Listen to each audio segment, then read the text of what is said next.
Hello, everyone, and welcome to the fourth episode of the Pod of Exile. Today is an incredibly special one because not only are we going to be talking about Path of Exile 2's big 021 patch, but also the very first Path of Exile 1 expansion in 11 months. We almost hit the meme of 1 year of no PoE 1 updates. Grinding Your Game said, no, we're not letting that happen. We're putting out I'm seeing all the YouTube video titles, one of the greatest Path of Exile patches of all time after that long break. So here to break it down with me all here today on Pod of Exile, a Mobalytics podcast, is Dreamcore, Surgog, and Locahole. And just to get us all started, there is a sentiment going around in the community of, we are so back now, okay? Now, obviously, the patch has not released. Dreamcore, I really want to get your thoughts on whether or not we are back as a Path of Exile community right now. I think we are. I think that is the... I mean, this reveal was crazy. It was way bigger than I expected, and I had pretty high expectations for it, actually. I know that a lot of people didn't because of, the whole thing that's been going on with they didn't have much time to work on it and stuff like that, but I had pretty high expectations, and they just went absolutely all in on this one. They've done so much stuff, right? There's the endgame expansion, which I was a little bit concerned was going to rework the Atlas tree and stuff like that. It's not. It's just being added on top. We got a completely new league mechanic with mercenaries, which just looks completely crazy, especially in terms of buildcraft. That looks crazy. There's the reworked betrayal. There's King's March going core. Tons of quality of life, balance changes, ascendancy additions. I mean, there's just what more could you want, right? As a PoE 1 fan who has missed the game for so long, this was the big reveal, the big update that you've been waiting for, right? So yeah, and obviously, like I said earlier, this was before the podcast started, so they confirmed they're going back to 4-month, releases for both games. Now, we don't know yet if they can actually meet that. It's going to have to be proven, right? It is a difficult task. They've already said that they've struggled getting into that whole thing. But I'm pretty confident they'll be able to do that. So,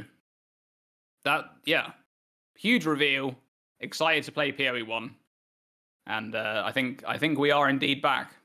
Yeah, and to be fair, I have not seen really anybody complaining, which is refreshing in the Path of Exile community right now. I'm not even joking. Since the announcement, I have only seen positive comments on Path of Exile 1 videos. Now, Surgog, I know you've put out quite a few PoE 1 videos so far. Is that the sentiment you're also seeing in the community? Are people really buzzed and hyped for this new update? Or are there some lurkers who are still upset that they haven't got a patch in 11 months? So on a scale from 0 to 10, where 10 is how hyped Dreamcore is, personally, I'm a 9 pending the Scarab additions to the patch notes. So that's me personally. Subject to change to 10 if the Scarab additions sound exciting, Scarab overhauls, and maybe even to drop to 8 if they sound really underwhelming. In terms of the response I've seen from the community, there's definitely a section that aren't in the sort of 6 to 10 range on that scale, but they seem to be a pretty small number of people. I think the real proof will be once we see how well they've actually pulled off the patch. If the patch feels unfinished, I don't know how many people in the audience played when Synthesis League came out. Synthesis League ended up being a great league in the end, but it was terrible on day one because it was just unfinished. I think that would be the biggest downer at the moment. As long as they don't do that, I think we'll see a massive improvement in morale. All right, that sounds good. Now, Locahole, what are your thoughts on this? How are you feeling about this update? It's taking some time to settle in, almost. Yeah. I don't know if anyone else feels like that. I'm excited, but Friday needs to come, and then I think it'll all just hit at the same time. Just we haven't done this for so long.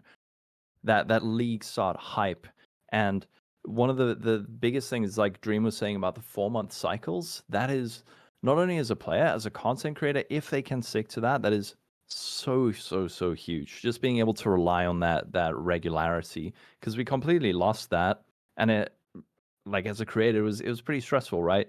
So that, and then also this, we haven't had a league like this in 3.5 years. You realize that with the kind of like end of year expansion plus content challenge league update, it's been 3.5 years since we've had that. The last one was, I think, was it the what are the Echoes of the Atlas or something? Siege of the Atlas. 317. Yeah, Yep. 317. That's so long. So if they can get back into the 4-month cycle and then do like the big end of year expansion with the league, it'll feel like we're back in a golden age. Because I remember that feeling, man, when Maven came out during Ritual League, that was like the peak. And it felt like this is the best PoE has ever been. And I don't think it's ever quite got back up there. But now it feels like we're on the precipice of maybe a new golden age, the second golden age. Definitely. Platinum age, maybe? Yeah. A platinum age, is that what you said? Hopefully. Yeah, I think a lot of people are pretty excited about it. I have also seen not Dreamcore, Surgog, a small cadre of players who primarily play Path of Exile 2. And they're not too happy that Path of Exile 1 is now getting some love. But I have been just encouraging anyone who has tried Path of Exile 2, enjoyed it, and has said, oh, I'm not going to try Path of Exile 1, to actually give it a go. Because I know all of us here have been playing Path of Exile 1 for at least, I think, Dreamcore, you're the newest. Delirium League, I have played longer than you. That's crazy. Yeah, I'm the newest, yeah. Yeah, we've been playing for over 5 years at this point. Yeah, 5 years. And we all really enjoy it. And it's free to play. I would give it a go if you played PoE 2 and enjoyed it. The worst that can happen is you get hopelessly addicted to it and start making content on it. The second worst thing that can happen is you just play it for a few hours and decide, I don't like it. I'm gonna peace out. And if Path of Exile 2 players were to give this a go, before we dive into all the specifics of 3.26, I'm curious, do you guys have any tips for Path of Exile 2 only players giving PoE 1 a go for the first time? Surgog, maybe we could start with you. Yeah, so my tip is that you will know whether you're someone that's success motivated or experience motivated in games, like whether you have more fun when you're succeeding or when you're struggling with content. And what you should do is, if you are experience motivated, start playing now, make a terrible build, just experiment with stuff. Then start over fresh when the new league start comes out, but that time follow a guide. If you're someone that's more success motivated, then you should just start with the new league start, following a guide straight away. The reason I say this is because there's something really charming about that first playthrough where you're struggling. Like, I personally, the game was harder when I started, and I brickwalled about monster level 53. I just couldn't progress any further, was dying over and over again, couldn't get any better items, I don't think you're likely to brick wall until like maybe monster level 77, 78 content now. And then you will eventually hit a point where you can't progress if you're just playing a build that you just design yourself. But there is just that charm to that first playthrough. And because of the cyclic nature of PoE, you can then just start over. I love that. I absolutely love that. I put out a video saying, play blind your first time. Do it. Like, you're gonna hit a brick wall faster than you would in Path of Exile 2. But I agree with you, Surgog. It was magical when I played for the first time, and I just played blind. It was in Blight, and I couldn't get past tier 6 maps. That's where I got brick walled. But then it was also right around the Conqueror's reset as well. Maybe I would have gotten farther. It was really, really fun. And it's definitely a different experience compared to Path of Exile 1 or Path of Exile 2. Dream, do you have any advice? I would echo that same thing. When I first played Path of Exile, didn't follow a guide, and it was just a really interesting experience, because for me, I'm one of those players where if I enjoy something, I'll only then want to like look more into it and start like delving deeper into it, right? And it was a case of like, for me, it was I'm looking at wiki pages to see what the hell this is, and then there's like 3 other things. I'm like, what the hell is all that, right? And it just by the time I'm finished a day of playing, I've got loads of tabs open of just random stuff, right? But that first experience is fun, and I don't think if you follow a guide, like it's not that you're going to have a bad experience. It's just that you're doing things and you don't necessarily know why you're doing them. You're just doing them because the guide says to like do this and do that, and then you end up with, you know, somewhat working build or however good it's gonna get to. And I think if you play from the start with and just kind of do your own thing, right? You know, you open the vendor, see what's going on there, take a look at the skills that you get offered from quests and things like that. It's a different experience, and it's your first experience of the game, right? Like you won't be able to have that first experience again. So yeah, I definitely recommend just going in and trying it. Okay. Awesome. Are we all going to echo the same sentiment, Local? No. What are your thoughts on it? I would say my best advice is to not worry about learning everything the first league, because it's not going to happen. Your first playthrough is you're going to be overwhelmed and you're going to have a feeling of like, what is that? What is that? What is that? You don't have to understand everything. You don't have to know how every league mechanic works, how every crafting system works. Think of the game as like a long-term thing that if you get into it, maybe this league you'll try expedition and betrayal, and then next league you'll try 2 different league mechanics and a different build, and then, you know, if you enjoy the game over the course of 5 years, you might kind of know what's going on. But just enjoy what you are doing, and try to avoid getting to the mentality of worrying about what you're not doing. Just focus on what's fun and do that and enjoy it. Yeah, there's so many differences. And of all those, I'm just going to put it out there. If you're playing PoE 1 for the first time, don't sleep on the crafting bench.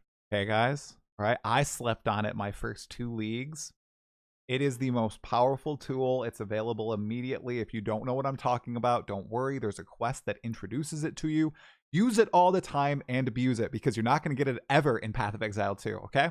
Just use it in Path of Exile 1. It'll help you solve. Never say never, dude. Never say never. Hey, I'm tempting fate right now. That's what I'm trying to do. But seriously, if you're a new player, it helps I won't say trivialize, but it helps solve a lot of easy problems. Right? If you're struggling with something in particular, you can literally just spend a little bit of currency, not going to the trade site, not on gambling for mods, literally just looking at an interface and saying, all right, I am low on fire and lightning res, and I keep getting my butt kicked in Act 6. Yeah, in Act 6 by these stupid Karui.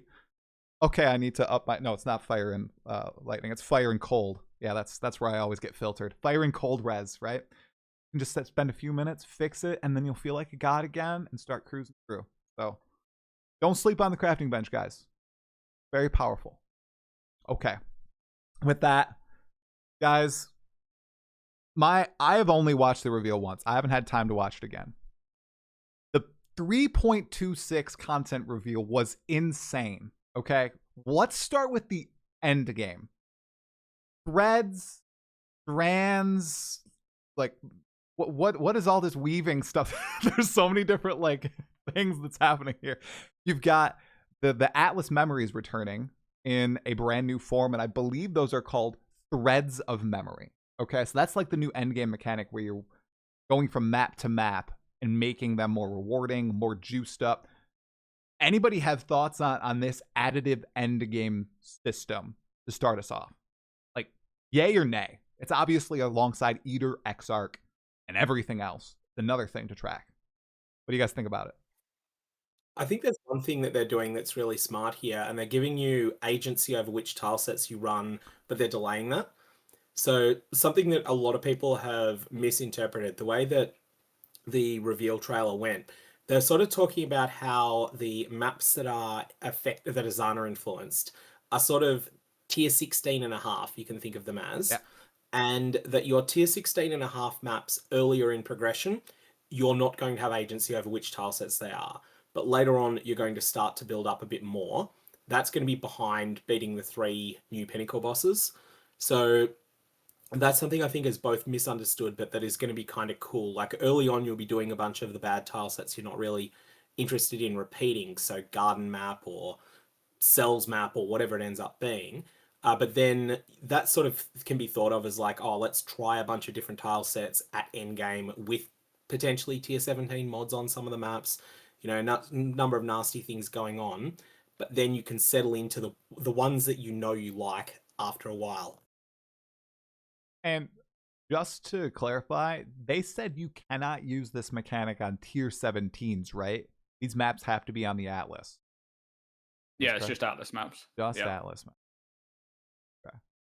Yeah, it seems pretty exciting with the ability to, like, you get you don't get WASD, you get ASD, your new monster powers where you can choose. That obviously that's definitely taken inspiration from Sentinel. It's very, very similar to Sentinel, that obviously with some different mechanics going on there.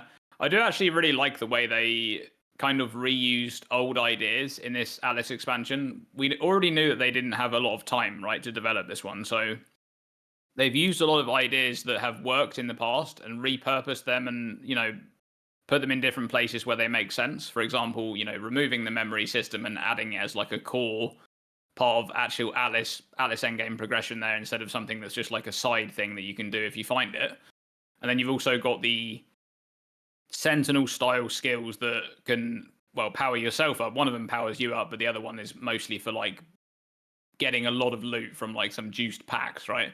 You can kill them twice, right? They revive, come back, you can kill them again, and you can also stop them from dropping equipment items, which means that they drop a lot of currency and other things that's not equipment. So those are some really, really cool features. I think overall, the idea of them adding onto the end game rather than changing is, because Mark touched on this in the Q&A, he wanted to go for familiarity because we haven't had a release in 11 months, right? So he wanted people to come back to the game that they know and love.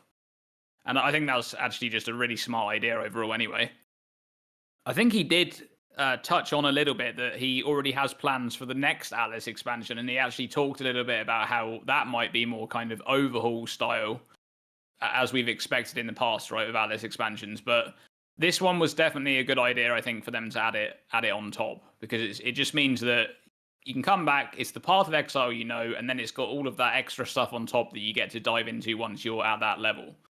And the bulk of the progression begins in red maps. I know they said they started to thread it. I'm just going to use that. Yeah, I think they just wanted to like introduce it earlier on, right? But it's mostly an end game maps, exactly. Right. Yeah. So it's for those players that are probably, okay, I'm totally fine with doing Maven, Eater, Exarch, Zana, Originator, whatever. Okay, briefly on that, guys. Secret 4th Pinnacle boss, Zana. No. What? Because they showed the 3 pinnacles. Okay, is she like in a fight? Because we saw obviously a corrupted Zana, right? With the mask? Yeah, here's what I think. So I think that what's going on is because I don't know if you've watched, there was an interview that came out with Mark. I think it came out yesterday. There was just a... Yeah. Yep. And in that he was talking a little bit more about like this is a setup for like a bigger story that's going to continue in the expansion like to come, right? With whether it's coming in a year or a year and a half, whenever it is. So I think what's going to happen in this expansion is someone, presumably the originator, is like a puppet master. He's trapped Zana in the Atlas, he or she or whoever or whatever it is. Maybe it's an Eldritch Horror, who knows? It's trapped Zana and is exploiting her memories for whatever purpose, right? And we're like reliving her memories that have been corrupted by whatever this thing is. So we have like 3 pinnacle bosses that are all distortions of her memories. And I think that we end up finding out who the originator is in this expansion. I would probably say we don't, because I think they want to save that for the next one. But I don't think, like, Zana might be there and she's kind of corrupted and stuff, but I think that's going to be the next expansion after it. I think they're going to tease that. It's going to be like a carrot hanging in front of you, right? It's going to be there, but you just don't get to interact with it just yet, because, we've got the three pinnacle bosses that they touched on. So I think that's what we're going to have for this one. That's smart, tease us along a little bit. What did you guys think, Local Hole? What did you think about the pinnacle bosses that we saw? Obviously, we saw all 3, first of all. Yeah. And I saw some familiar moves from some of them. Pretty cool. Mm-hmm. It definitely has that PoE 2 level of quality, doesn't it? Especially like the camera panning out as you approach the boss. Dude, I love bossing. I love bossing so much. I'm really, really excited for these. Looks like a lot of, high octane ball dodging and that kind of stuff. So I saw the Arbiter of Ashes little circle ability on one of the bosses, but it was opposite. Yeah, that's the one that's in the the one with the statue behind him. Mm-hmm, Yeah. I'll just give you the That image, is the such a high cool res image arena. of that in Holy. Discord. If It you want to is. pick it up, it's from the press kit. Oh yeah, some stuff in the press kit. Say again. Oh, Oh, got are you some sending me insider info. secrets? What secrets are you sending me? What I have the press kit. What's in the Discord press kit? file. I've got the press kit. Let me have a look. I haven't even really looked at it. I've got the press kit too. Oh, grab it. But It's I haven't called really- Information of Dread_Gameplay 2. That's the image put up on screen. Ooh, okay, all right. We'll do some live capture here. One sec. Image. And add This source. is why I have some speculation about the pinnacle bosses that hasn't come up yet. Oh, And shoot! is- Here we go. I think there might be a secret pinnacle boss, or secret pinnacle bosses, which are just Uber versions of the new pinnacle bosses. So they've mentioned that there's going to be normal versions. Now, the precedent for this is that many, many, many years ago, they released a boss they hyped a lot. This boss was called Atsuri. Atsuri was going to be a monster level 70 boss because that's where people were in endgame at the time. But they also secretly added in a level 80 version as well that we now know as Uber Atsuri. And they didn't even talk about this until they put out an announcement when Uber Atsuri was finally killed, which I think from memory took 11 days because she was the hardest thing that's ever been added relative to player power at the time. Anyways, this Incarnation of Dread Gameplay 2 file from... I think that's the wrong one. That's the wrong okay, picture. I didn't know which one. That's not it, yeah. It is There we the go. one with the fire, bullet hell and fire swirl lines on it. There we go. That's the one. Ooh. Here, Yeah. I'll put it up on This screen. does not look like something That's it. that is going to be beaten by... Like, I feel like, unless this is very numerically forgiving, I feel like this is something that's pushed quite a bit harder than tier 17s are, like just the mechanics of this. And this feels like, I don't know if you've ever done an Uber Shaper fight where you have virtually no DPS, the fight goes on forever. This feels like the level of dodging that's involved in that. Rather than, and now, okay, it might be forgiving. It might be that you can take 6 of these hits and then the 7th one kills you on a typical endgame character. But if it's not, this looks like an Uber boss. Yeah, that's a lot of stuff on screen. Won't lie. That is a lot. Yeah.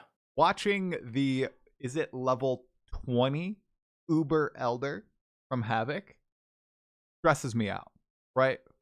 Like That's amazing. That's That crazy. video and the That's bazooka more stuff on tanks, screen than Uber Elder. explanation of it is so good as well. Yeah. Oh yeah.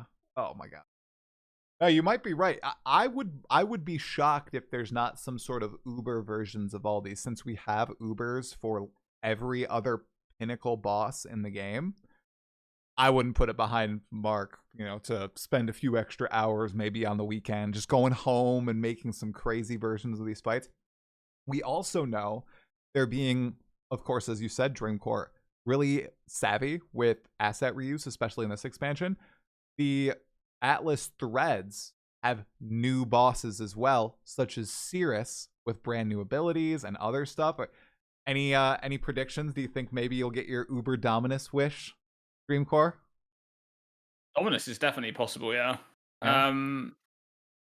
I mean, Cirrus is there because of obvious ties with Zana. Yep. I don't know what other characters there could be there.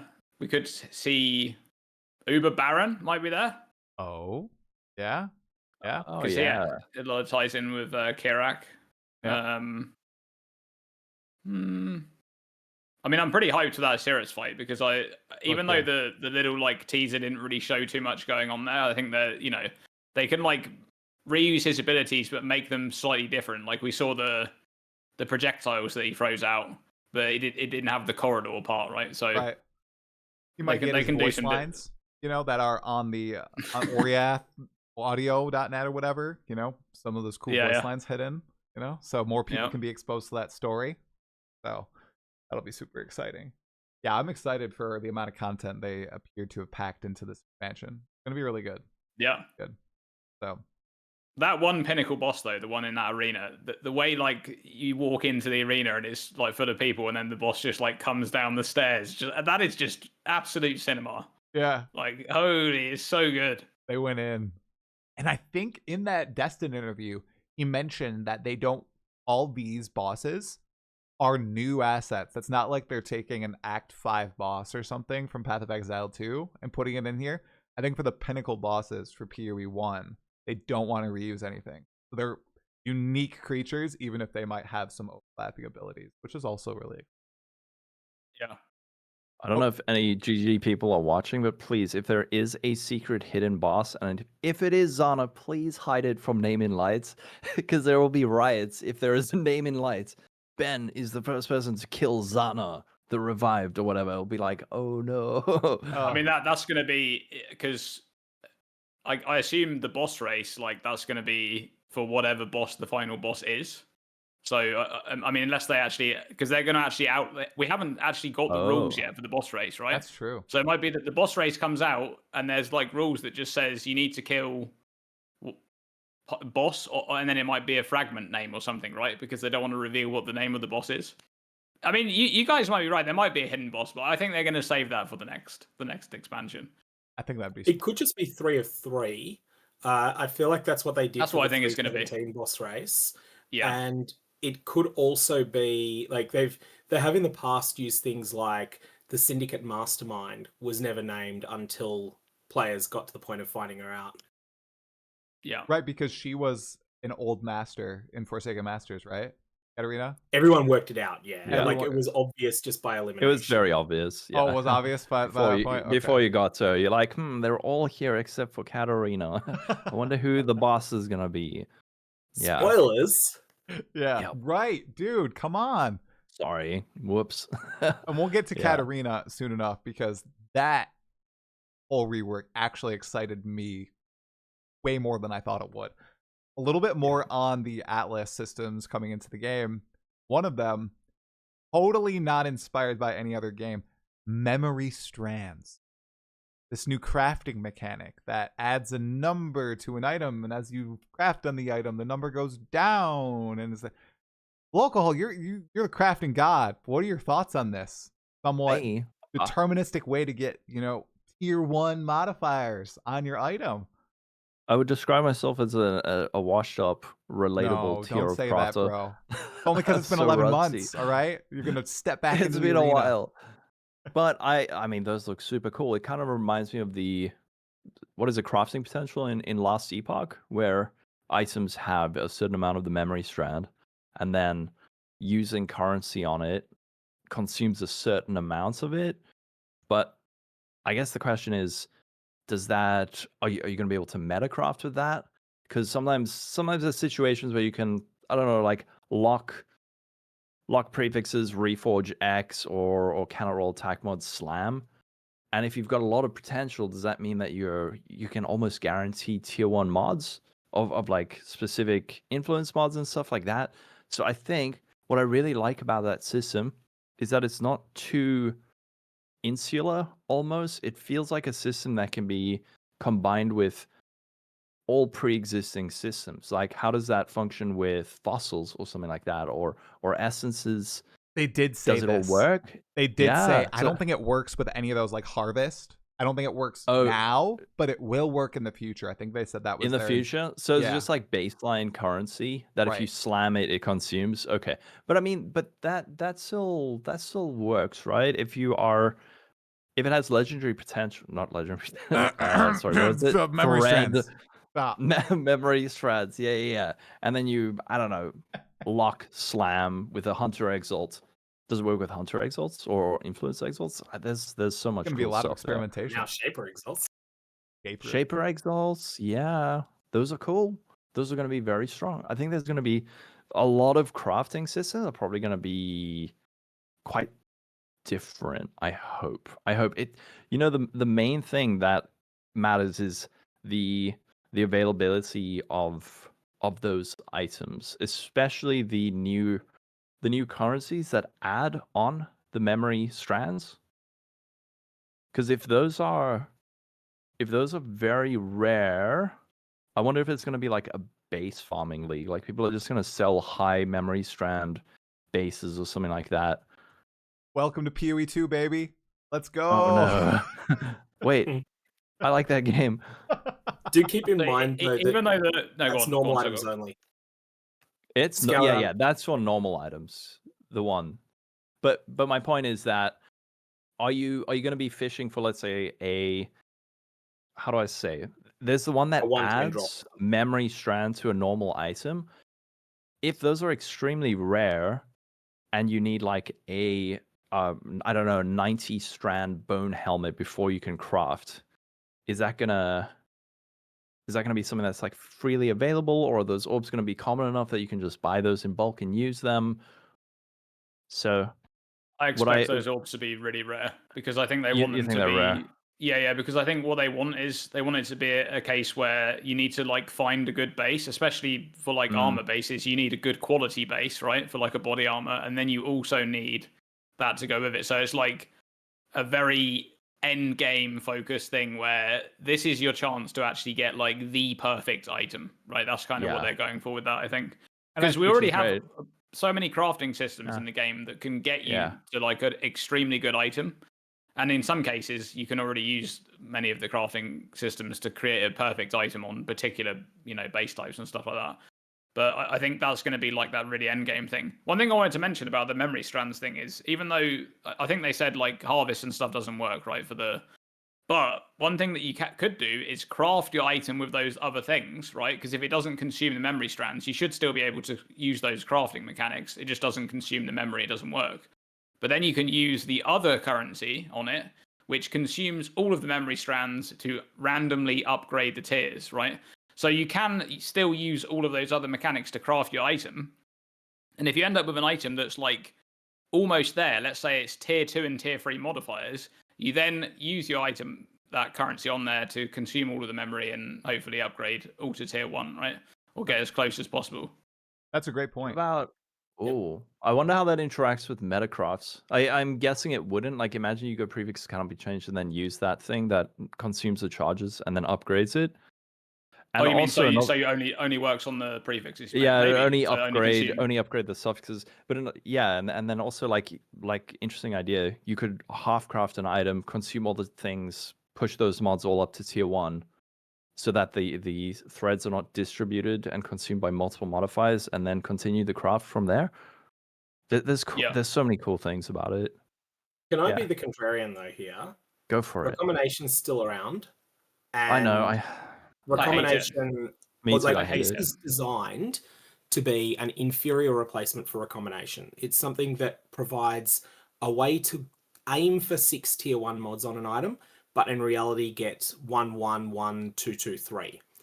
Recombination allows you to bypass that, and honestly, I think unless they do something severe to recombination, this crafting system, it won't be dead on arrival, because there will be cases where recombination is not appropriate, but I think it's basically going to be about as relevant as like, what would you say is something about as relevant as influenced exalts were in the 3.25 meta.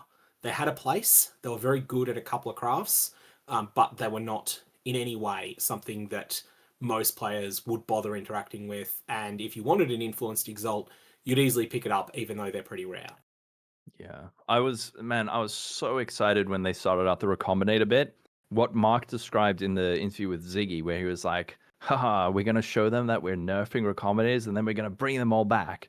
And I had like the exact opposite reaction he described, where he was like, everyone's going to get upset that we're nerfing it. And when I saw they were nerfing, I was like, yes, thank goodness.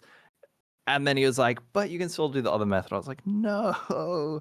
For people who don't understand why I hate recombinators, they are they are like predominantly the correct method to craft a lot of different items. They kind of overshine a lot of other systems, and the method of using it is extremely tedious. I don't like engaging with it, and I don't like that it is often the best method to get a lot of stuff. So it's like I want to use a different system that I find more enjoyable, but it's wrong because it's, I don't know, it's less efficient. So we'll see. Maybe it'll grow on me this league, but I was really hoping them adding recombinators kind of reminds me of them. Like, I don't want to compare it too much, but it kind of reminds me of them re-adding harvest after into, because that was like they added harvest, right? And it was, everyone's like, oh yeah, that's great. And this, when they add recombination in this league, you kind of get the impression it's because they just wanted to give everybody everything, because it's like there's been 11 months with no patch or whatever. But is this going to be one of those things that they regret adding to the game? Because they did with Harvest, right? They regretted adding it to the game. They had to then nerf it, which caused, you know, a big... Everyone didn't like that. I mean, personally, I knew that it had to go, right? I knew that it was way too OP, and Recombinators kind of looks the same to me. But this is the third go around of recoms now. You'd think that they would have decided, right? Because we had them in Sentinel, they added them in Kalgur again, slightly changed. But Sentinel is kind of different because it's a currency item, right? And they works differently as well in that league. So and now we've got you know, the one in Settlers, which loads of people have had experience with, right? Like they've obviously been able to have enough time to understand the impact that this has on the game. So they must be confident enough that it's going to be okay. But I'm not sure about it, because I think that crafting was in an okay place without recombinators. I want to circle back to the memory strands in just a moment, but while we're talking about King's March, obviously most of it's coming back. I was shocked by that. Were you guys surprised at all that all like the boat systems staying in the game? Everything's there. It's surprised. Just building the city is not happening. I was shocked. Yeah. Like, yeah. I just don't know what the numbers are going to be on it though, because like there's a very real difference. Like, all I need to do is make some slight changes to some of the coefficients, and suddenly King's March is looking very different. At the moment, it's like put in roughly 4 million gold and wait roughly 6 days of real world time. Whether you use a 17 or 50 million strategy, you get like 1 3/4-ish mirror shards from that. And this is like something... Oh, sorry, and also 25 million dust as well. So forgetting the 25 million dust on that. So basically, this is going to be such a faucet of mirror shards, but they had to have some sort of gold sink. Then have a gold sink, then suddenly flipping becomes the best thing to do, like it is in Path of Exile 2 at the moment. Like, you know, if you want to get your first 500 Exalted Orbs in Path of Exile 2, or even your first 10 Divines, there is no better way than to just build up like 10 Exalts in drops, and then just flip Scrolls of Wisdom. No kidding you. Flip Scrolls of Wisdom, and you will hit 10 Divines by the time you've spent 1 million gold, which is not much in Path of Exile 2.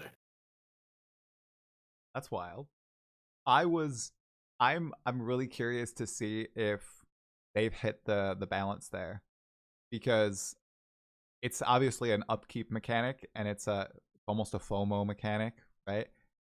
Really curious to see if you'll feel like you need to engage with the shipping lanes and need to interact with all these different systems, or if it's going to be like, okay, well, I chose to do Betrayal and Harvest start the league, or I chose to go full into Essences and just focus on that. I wonder if it's going to be another one of those verticals, right, that you can take, or if it's going to be something that everybody's like, yeah, we're going in no matter the type of player that you are.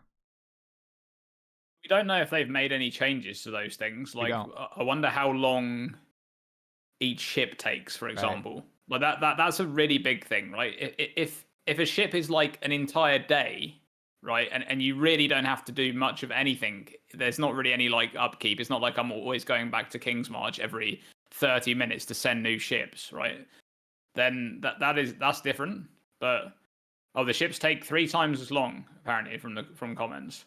Oh, okay. Well, that's definitely a step in the right direction, I think, for a core mechanic. You know, it's fine it being the league mechanic.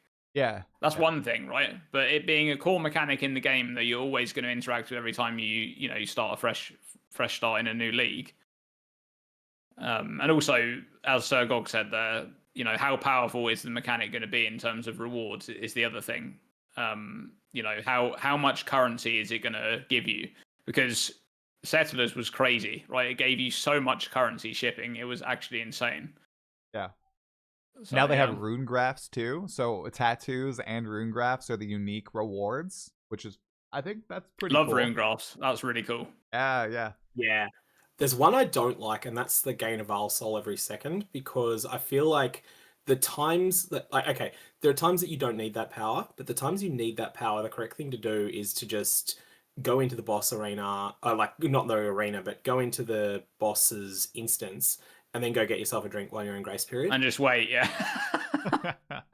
yeah, I can agree with that, yeah. That mechanic exists in the game already in the form of the trader and what's the flask people use with that? There's incursion flask. Soul Ripper. Yeah. Soul Ripper, yeah. So it exists, but that's kind of really niche. Whereas I feel like the Rune Graft is a very low opportunity cost way of doing that. It is, yeah. And it's just not going to be a fun play pattern. And when it's strong, you're going to feel like it's the right thing to do. So I don't like that one. I think it would be good if it was when you're in the presence of a monster, you gain a file soul every second. Yeah, that makes sense. Yeah. Because it's just going to be like, yeah, like you said, you start your Maven and then you just stand in the arena for 30 seconds. And you're like, all right, I got my 2 lightning strike charges. Okay, maybe not lightning strike, but you know. Yeah, lightning. Really gonna play depending on how rare that is, like I think we'll see some. Mm. I think we'll see some like really good early game build, depending on how rare obviously our Rune Graft is.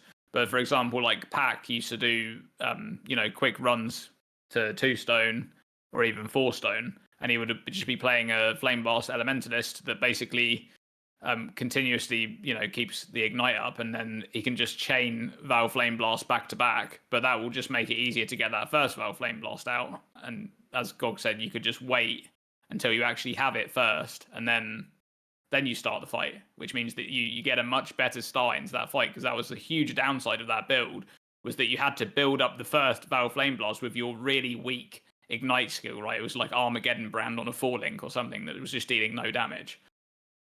So yeah, I mean, we'll see how it does depend on how rare those things are, but either way, I'm excited for Rune Grafts, because they're an interesting addition to the passive tree. I think I already like the mastery system, and I think that's one thing that you can just add on top of it. Is like it basically improves the value of any mastery on the tree, because now even if you don't have a mastery that you can take that's very useful for your build, you can still just spec into that mastery and replace it with a good stat. Yeah. Big boost for life masteries in particular, because you probably have access to a bunch of life masteries and you probably aren't interested in taking many of them. Yeah. That's a good point, actually. For life stacker builds, it's going to be really interesting, because you can replace like 3 of them with like the ones you don't care about with Rune Grafts, and I assume you will still get the 10% more life from having 6. I would assume so, because we'd have to test it. Yeah. I don't know if allocated masteries will still count as being like the mastery for the purpose of other mechanics. So we'll have to wait and see for that. I'm not sure.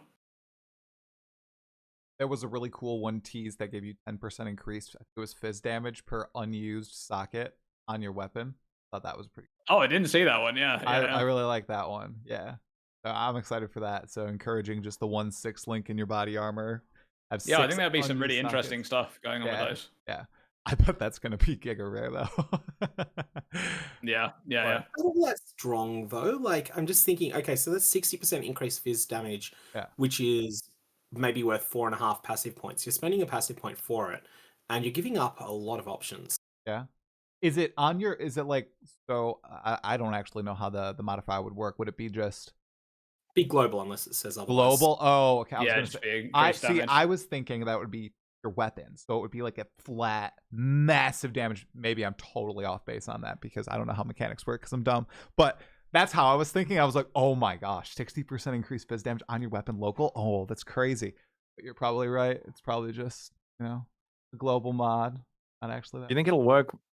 It's gonna be like one of those weird more multiplier things that, like Yoke of Suffering, you know how it says increase, but it actually kind of functions almost like a more multiplier. Well, that's in the shock. It's going to be like that. That's in the shock. No, but you know what I mean? There's stuff like Intimidate, where it says increased damage, but it's not actually like increased. It's increased damage taken on the monster, which is multiplicative, but it's still additive with like other increases to damage taken on the monster. Like right. Stuff like that. So it would actually just be like 60% increased. It would just be an increase, yeah. I mean, it's still that's still a lot of increased. Like some builds can't get a lot of increased damage from because they're speccing into other things. So there will be there's bound to be scenarios where it's useful. Maybe. Chat says it's unlinked, not unused. Unlinked. Unlinked. Right. Oh. Yeah. Well, that I mean, Okay, there so you can go. put your That auras cha- in there or something. Yeah, that's even that that's even changes better. something. See? Yeah. 'Cause I was gonna Reading say, like, comprehension. Not there. yeah, you're so most builds nowadays are really stretched on sockets. I often find, you have to figure out like which is the 25th gem that you need to take out so everything fits together. So removing 6 gems, that's really hard. But if you can put all your auras in it, that's pretty cool. Ta-da. Auras, buffs, and that, yeah. Interesting. And then are you able to stack more than one of those? I'm guessing not. I think Well, all they- of the rune graphs are limited One to per. one. They said Rules limited like text, one. unique. English flavor text. Only one of any given one. Yep. I do remember that. I read that clearly. Yeah. Only one can be used at a time, it says. Yep. Okay. Mhm. Can I raise this as just a general gripe about the presentation of rules text in Path of Exile? Like, I know, okay, granted, I'm a lapsed Magic the Gathering player, so I definitely have this immediate assessment that any text in italics is purely for flavor. But there is no consistency on where the rules text is, and I think it would be good if there was a consistency pass made. Yeah. Yeah, I think like having a specific thing for rule text would be really good.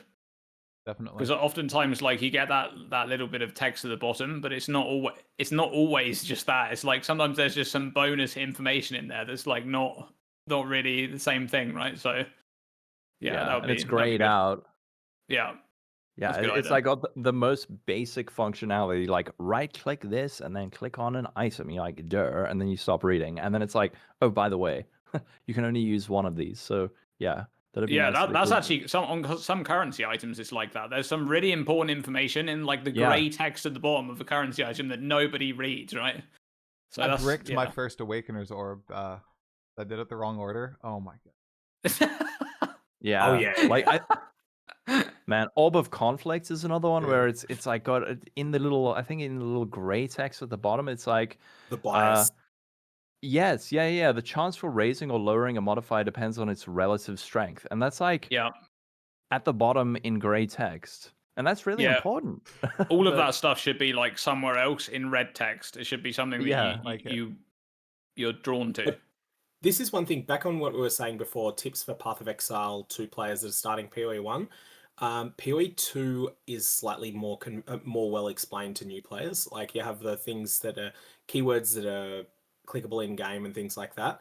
PoE 1 has very precise language and it is not necessarily plain English. It's not.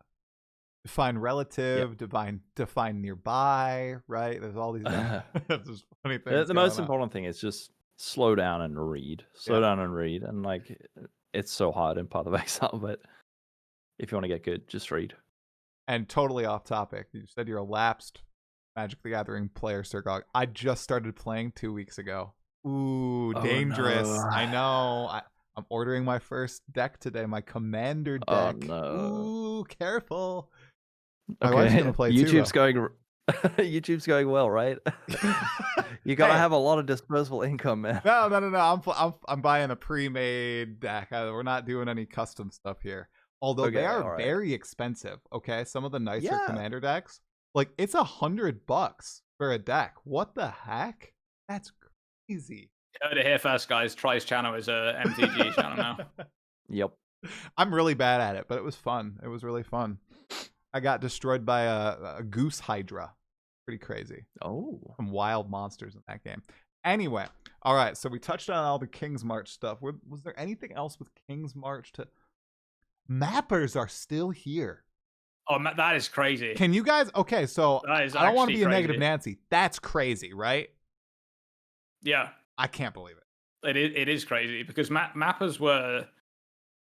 I don't know what kind of like input they had on that, but they were looting too much good stuff. I'm just gonna say it right now. Like I've never seen. I mean, I didn't really use the mapping that much in Settlers. Like by the time I actually had it going full flow, I think I only played for like an extra week and a half at that point.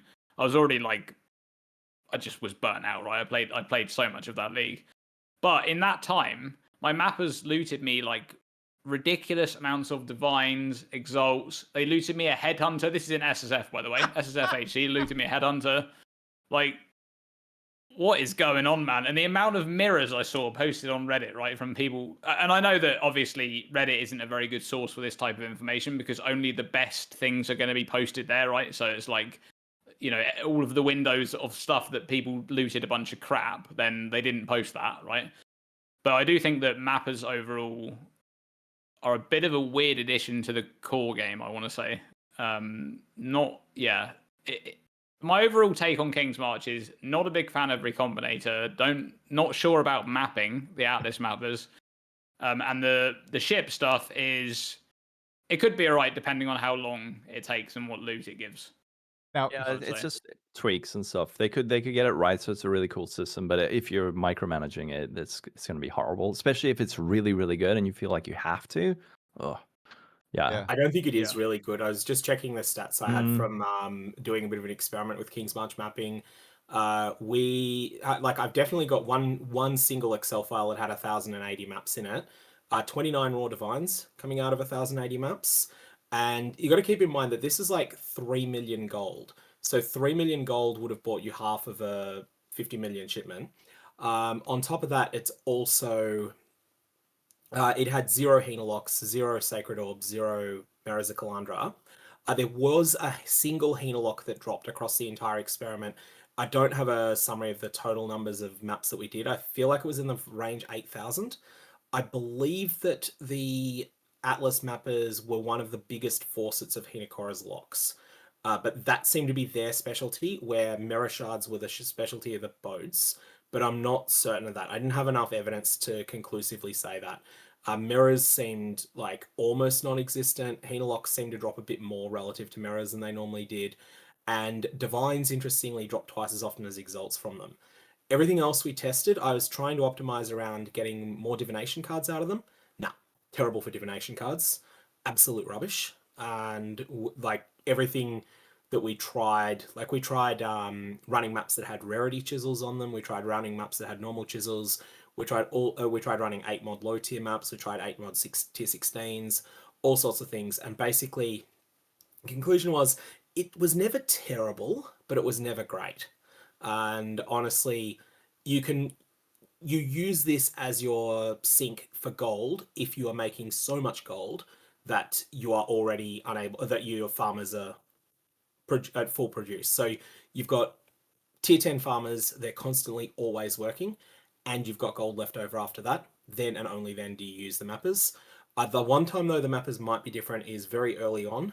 Actually run scoured maps, tier 16s with middle tier mappers, and get yourself Embers and Searing Exarch Embers and Eater of Worlds Icors and Maven Chisels very early on. Maven Chisels won't be worth anything then, but the Embers and Icors will be. Here's something. What about unique items? Did you track like tier 0 uniques from the mappers? I feel like we got... I have a feeling we got like 2 or 3 Mage Bloods out of the 10,000 odd maps, or like the many thousands of maps, but I'm not sure. I'd have to have a read through an enormous thing in Discord. I didn't track uniques. It felt stingy though. One thing that I will say about the mappers that I didn't mention before is that they can give you special things from a league mechanic that is, like, for example, they will drop you like Trial Master uniques, right? If an ultimatum appears in map, they'll just bring you in a Trial Master unique, like the Scepter or the Shield or something, which is kind of weird. I'm not really a huge fan of that, but we'll see. We'll see how it... At the end of the day, I think it's one of those things where Settlers was so long that people kind of just got really tired of it. And I think it's going to be a case of let's see what it feels like in the core game, right? Because you can feel like, man, I've just had enough of King's March. I never want to see that place again, right? You can feel like that. That's fine. But it might be that it's actually they've balanced it right and it feels all right, right? It might feel fine. Yeah, it'll be super interesting to see how it feels after 11 months of it being the core league mechanic.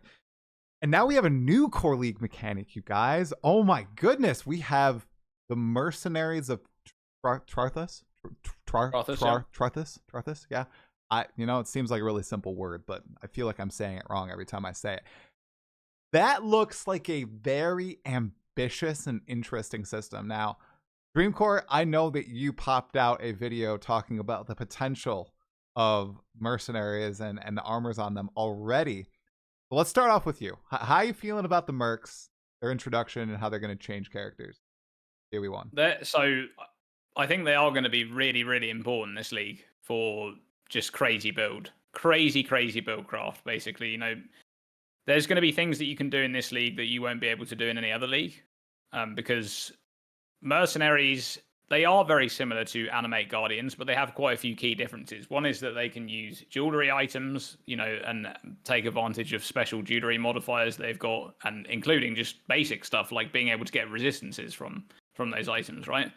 Another thing is that we've heard that they count as party members. We don't know if they're kind of like half a party member in terms of like their scaling is what we've been told.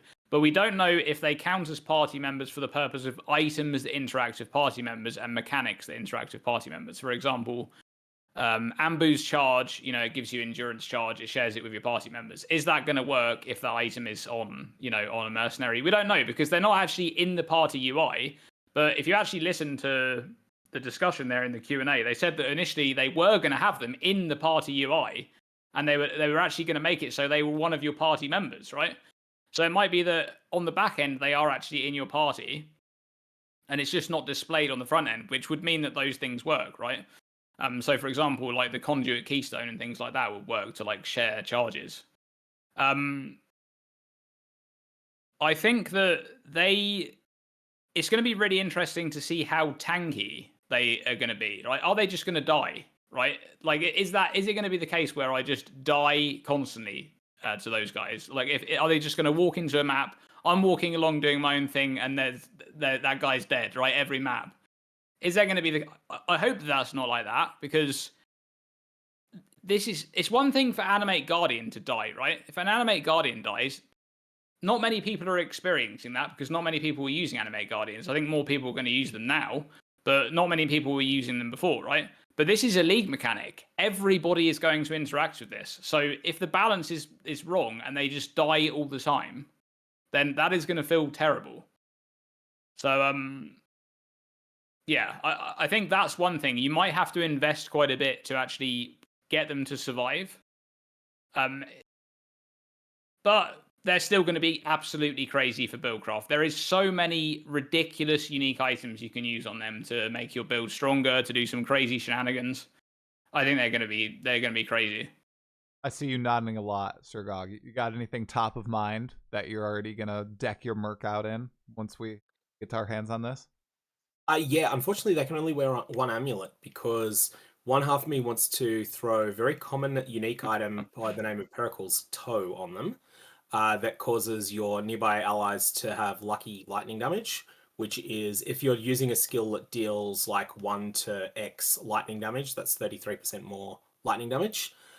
The other half of me wants to go a little bit spicier than that and use Leadership's Price. Leadership's Price has two very important pieces of text. One is an overwhelming drawback. You cannot inflict Ignite, the classic elements. You cannot inflict Ignite, Chill, Freeze, and Shock. However, you always inflict. All of your damage automatically inflicts the alternate ailments. So you are kind of like the Elementalist nodes that cause all your damage to Ignite, but that for Scorch, which is least important, Sap, which is also less important, but also Brittle. Brittle is one of the biggest sources in the game of flat additional crit. And it's like it's applied to the monster, but it then works like flat crit when you hit that monster. So you could have a mercenary that is wearing Leadership's Price and that is dealing any sort of damage. Doesn't matter what it is, because Leadership's Price bypasses the normal requirements. Then you are wearing Yoke of Suffering or the Taming. I can't remember if Yoke of Suffering specifies your ailments, the Taming doesn't.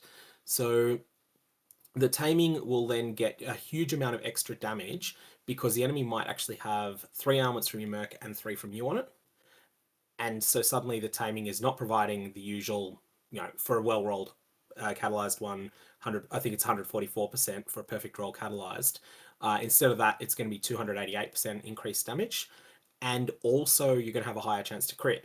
And you're going to have this up all the time on bosses, probably, assuming that you can extend the duration of your merc's ailments. So that feels like it's going to be really, really solid. You're going to have a huge amount of crit, a huge amount of flat damage, and you can just do some silly things with it.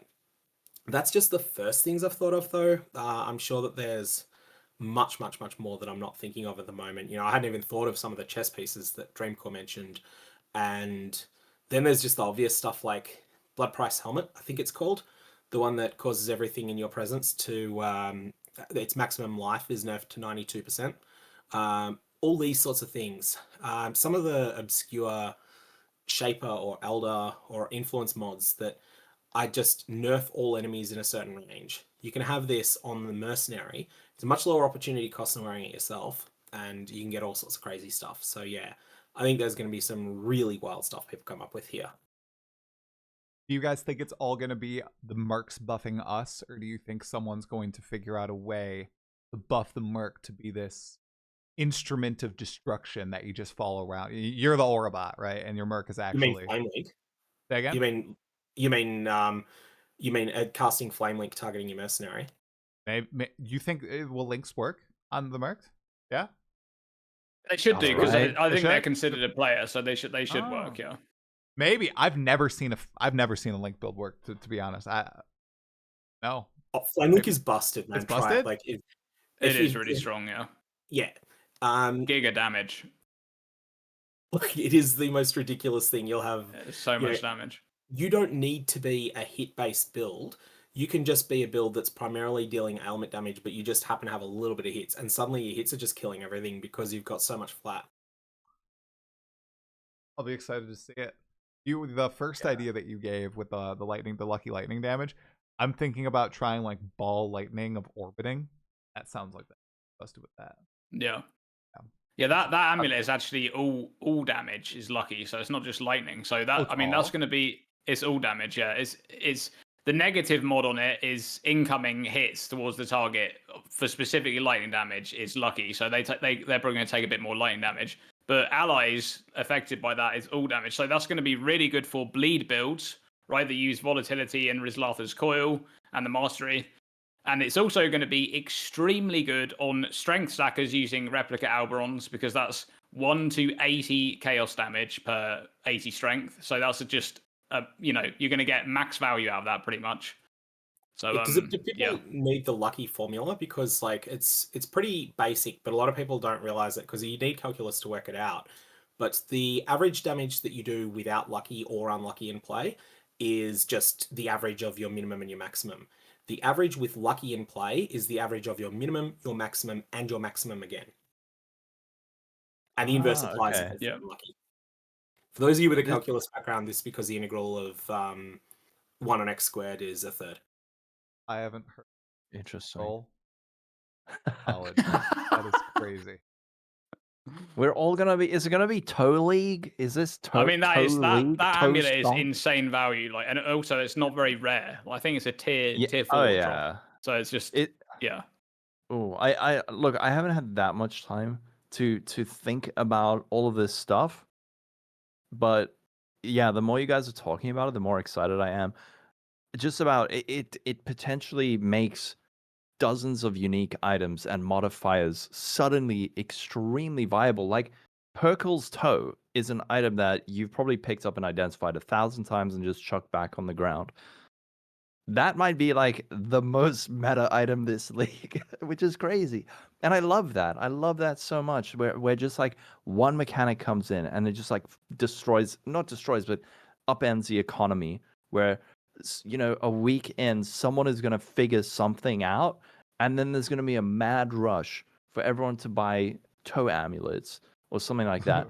But it really does come down to the survivability of these things, which, look, what I'm fully expecting is they're going to get wrecked in like tier 16s and stuff, but then there'll be a balanced patch or something to improve their survivability. Maybe a week in or 2 weeks in, they're going to be like, don't worry, guys. Now your follower has their own passive skill tree and levels up with, and you have to plan 2 builds for every build you do.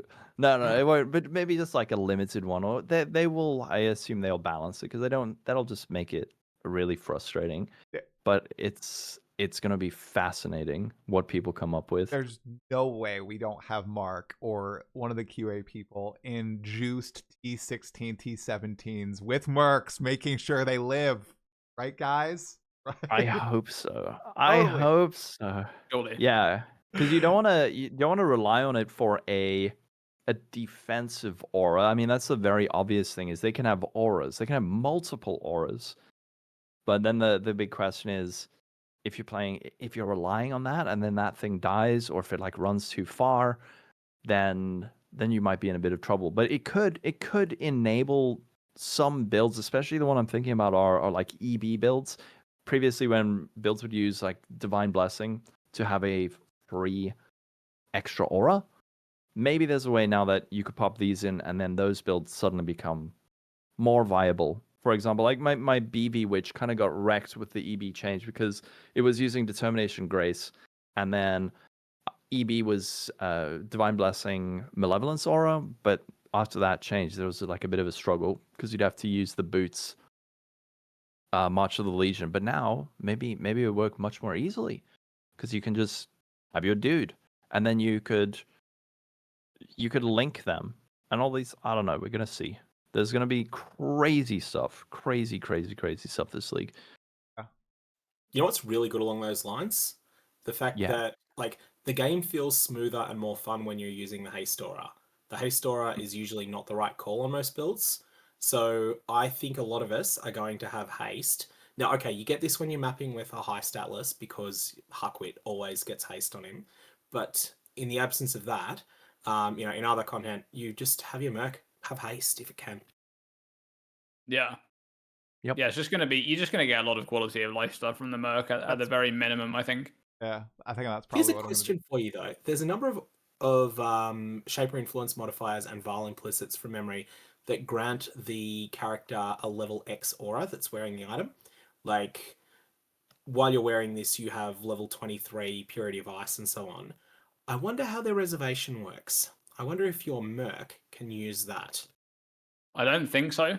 I want to say that the reason why they gave us pre-planned archetypes is because they didn't want us giving them like skills. I do think that curse on hit specifically will work. Like I think if you give them a curse on hit item, it will work. You may have to give them an extra curse from another gear slot, right? If they already have a curse, but I think if you give them skills, whether that's an aura or just a normal spell coming from an item or a trigger even, I don't think they're going to work. I think mechanically they're going to be very similar to Animate Guardians.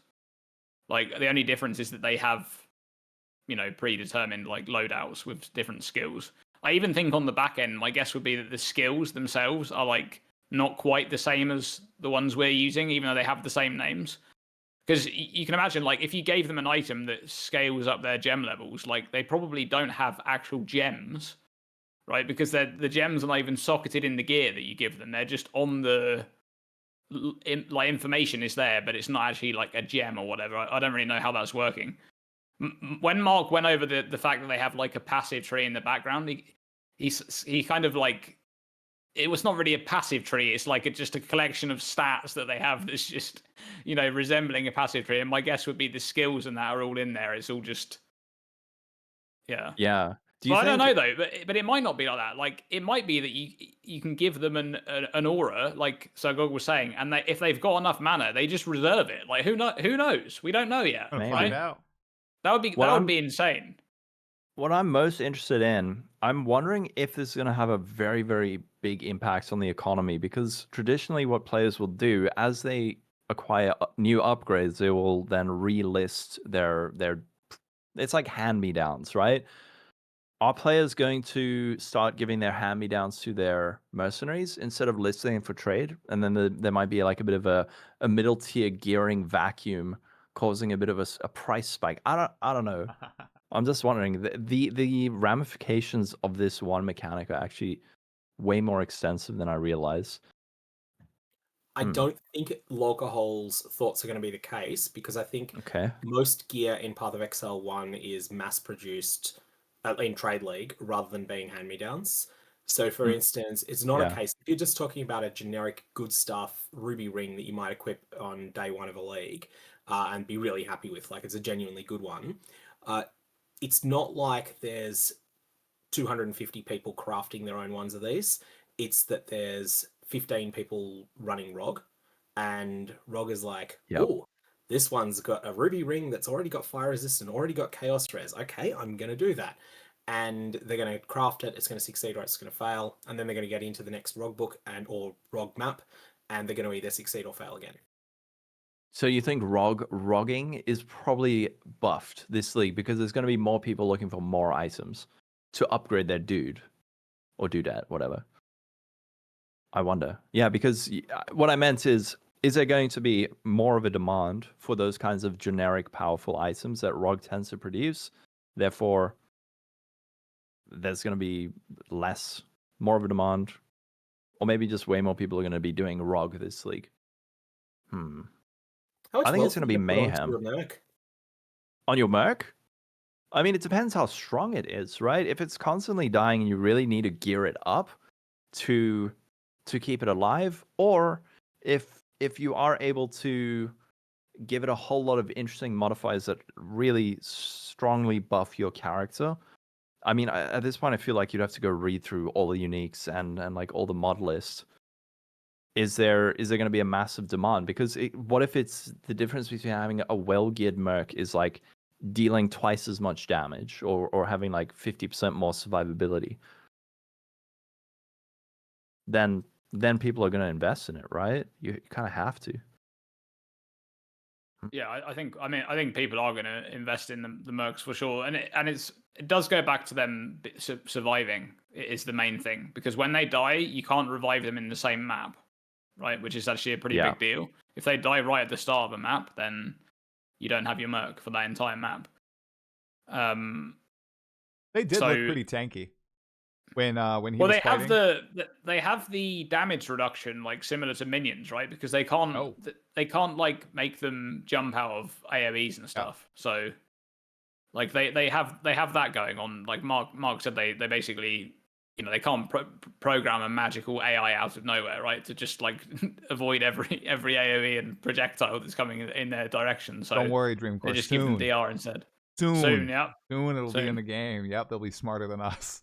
They'll be copying. That's why they have that new spectator tool in PoE 2, so they can study how players play. All right, throughout the campaign run, and they're just downloading all that data so that they can insert mercs into PoE 2 and help players get through the campaign faster. Who needs a campaign skip? You just have a campaign merc. Yeah, there you go. There it is. Yep, that's the idea. It's happening. Here's a thought experiment then. Assuming that the player just sits around just actively dodging and doing nothing much else, what do you reckon is the hardest content that a well-geared Merc that was sourced from a tier 17 map? Because I think they're level 84 that way, at least that's what it seems, so they'll be slightly better than one from a 16. But if you've got a genuinely good mercenary that's come from a tier 17 map and that you've put quite a bit of gear onto, do you reckon it's going to be able to beat Uber Maven? Do you reckon it's going to be able to beat Nightmare of Katarina? Do you reckon it's going to be able to beat Guardian of the Phoenix? Do you reckon it's going to be able to beat Atoll map boss in a scoured map in tier 16? If the bet is, like, will someone be able to do that? I bet someone's going to be able to manage it. Like, AFK Uber Maven somehow? Yeah. I think so. Yeah. What do you mean by beat? Do you mean as in, like, you take it in as it is without changing any of its gear? No. You've geared it up. You've geared it up. Oh, you've geared it up. I think if you properly gear the Merc, like a very good Merc, properly geared, it will probably be able to survive most things in the game. The only thing that it's really, because obviously some boss fights and things, maybe it's going to die to ridiculous stuff. Like, for example, it might die to like an Uber Azeri double flame blast or something. I mean, that's just ridiculous damage. But if it's very well geared, like defensively, we're talking, then yeah. But yeah, tier 17 is just something else, right? If you have just a tier 17 with terrible modifiers, then it'll be who knows what's going to happen in that map, right? The Merc just walks into something and just dies. That's just that's just. I can't wait to see how busted or bad they're going to be. Like, I'm so anxious to see how they're going to work. This is why I lean on the side of them being very tanky rather than them Yeah. dying all the time. Because as I said earlier, it's Would feel fine bad. for AG to be like that because not many people are interacting with that. But when every single person in this league is interacting with mercs because it's the league mechanic, it can't be that they just instantly die at the start of every map. Like that is just gonna. What the heck even is that league mechanic right at that point? Everyone what gets is to that? feel like a minion player. Okay, we all get to feel like Gazzy and all the people who love minions just for once in our lives. Okay. Yeah, it's this is gonna be probably the biggest point of contention. Like within the first week, I imagine there are going to be dozens of Reddit posts like the AI needs to be improved. We need to be able to see their stats. I'm sure there are going to be people who are like, I need to be able to see the resistances. We need to be able to see all their like additional information. So, but they will. I fully expect they will update it and make them relevant. So if they are just getting one shot at the start of the maps, just like don't panic. Give it a couple of days, all right? Speaking of panic, people are bringing up like the Maven memory game. Like I can just imagine the merc like running around like crazily. Like what happens if the merc goes into the wrong section? Is it gonna cause the burst of progress? Oh my god, I can't wait. Yeah, during the memory game. Oh no. Because if they count as like a player but they're not a player, like do they trigger abilities that? Oh my god. But It's it'd be gonna hilarious. be so good. Oh They're going to brick a bunch of things on Pinnacle bosses in general. Yeah. Like, I think you probably don't want to put them in because you imagine, like, let's take Uber Maven, but let's not consider the memory game. Let's consider the balls of goo. I am sure that you could, the permanent void zones. I'm sure that your mercenaries are going to detonate some of those in heinous positions that are going to end up causing you to fail a fight. So you definitely don't want to have them in that fight, even if we ignore the memory game. And it might even be hard on non-Uber Maven as well, even though you've got a bit more respite. You get one in the wrong phase, and yeah.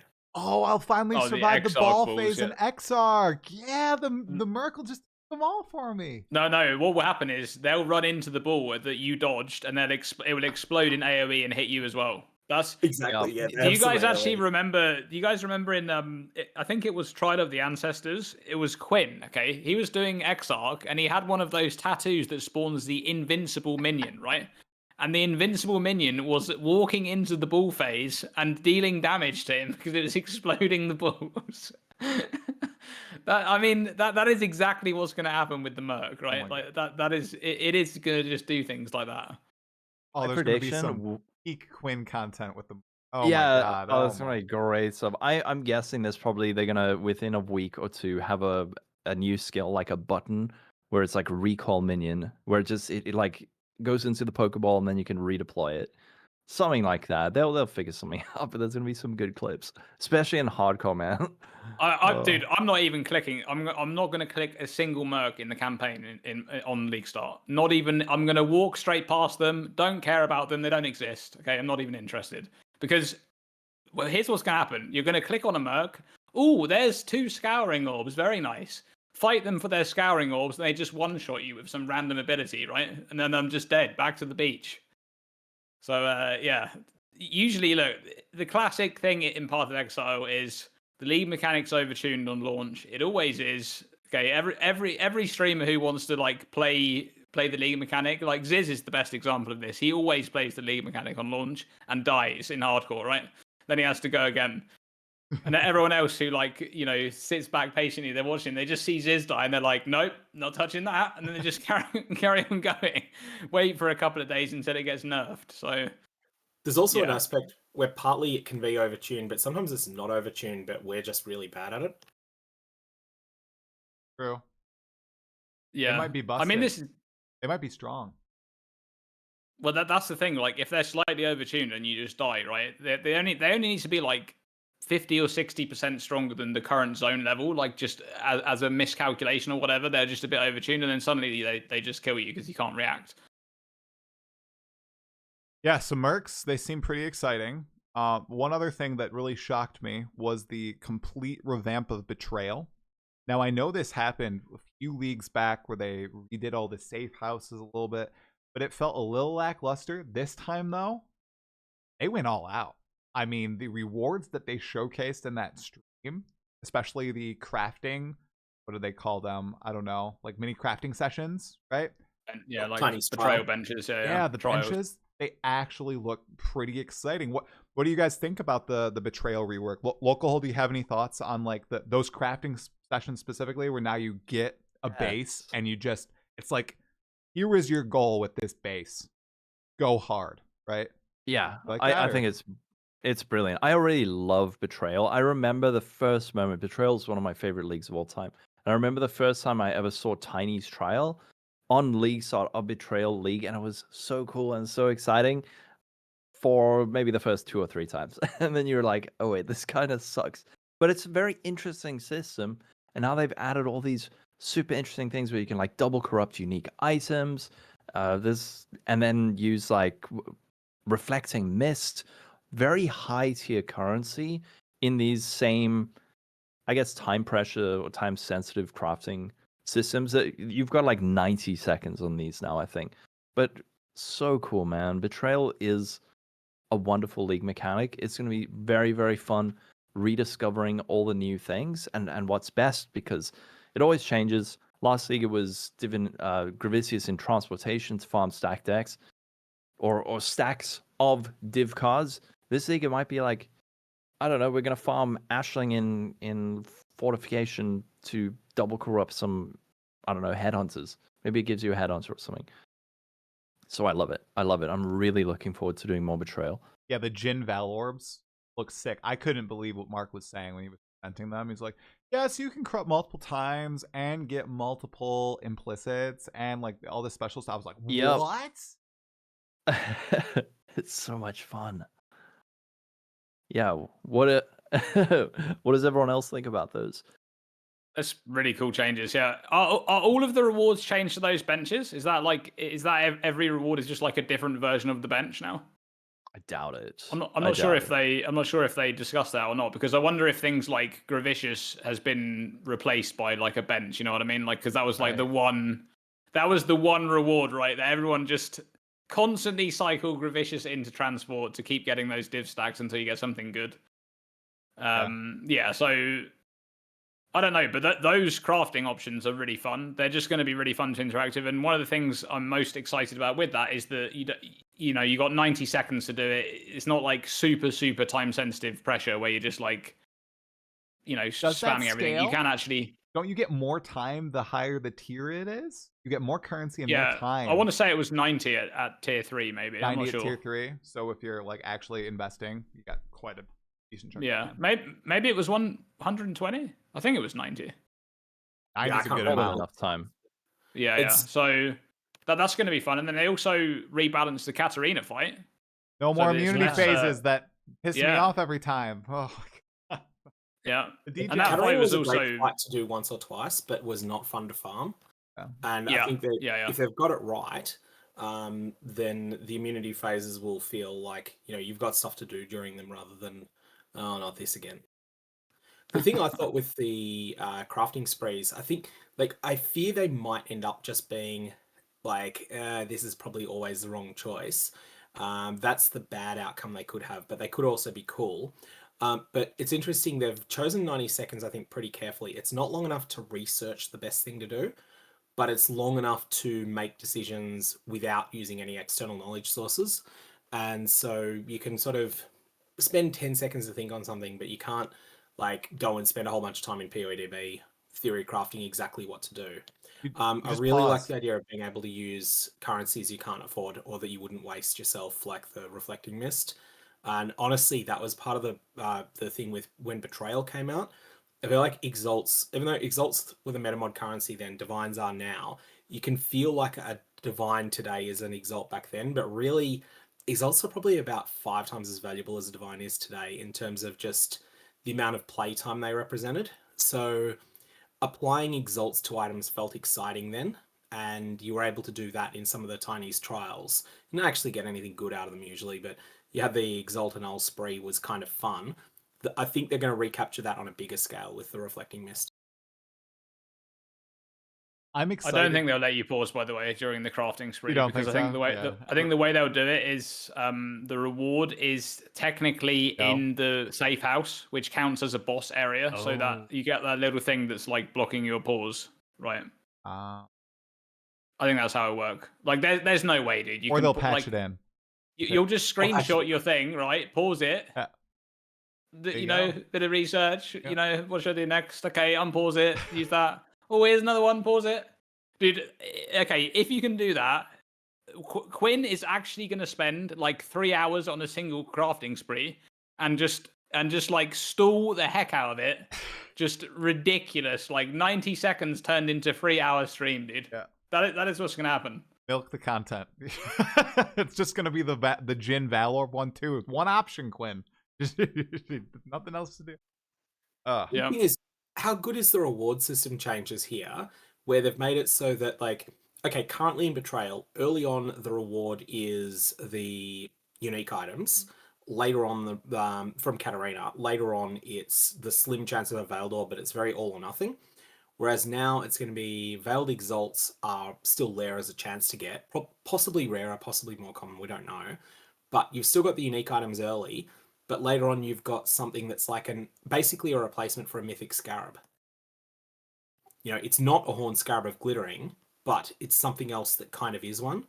And I think that's something that has come from Path of Exile 2, where the King in the Mist always drops a crafting consumable, and that's been well received. Even though like not every one of those consumables is good, there's a good chance of getting something reasonably good from it.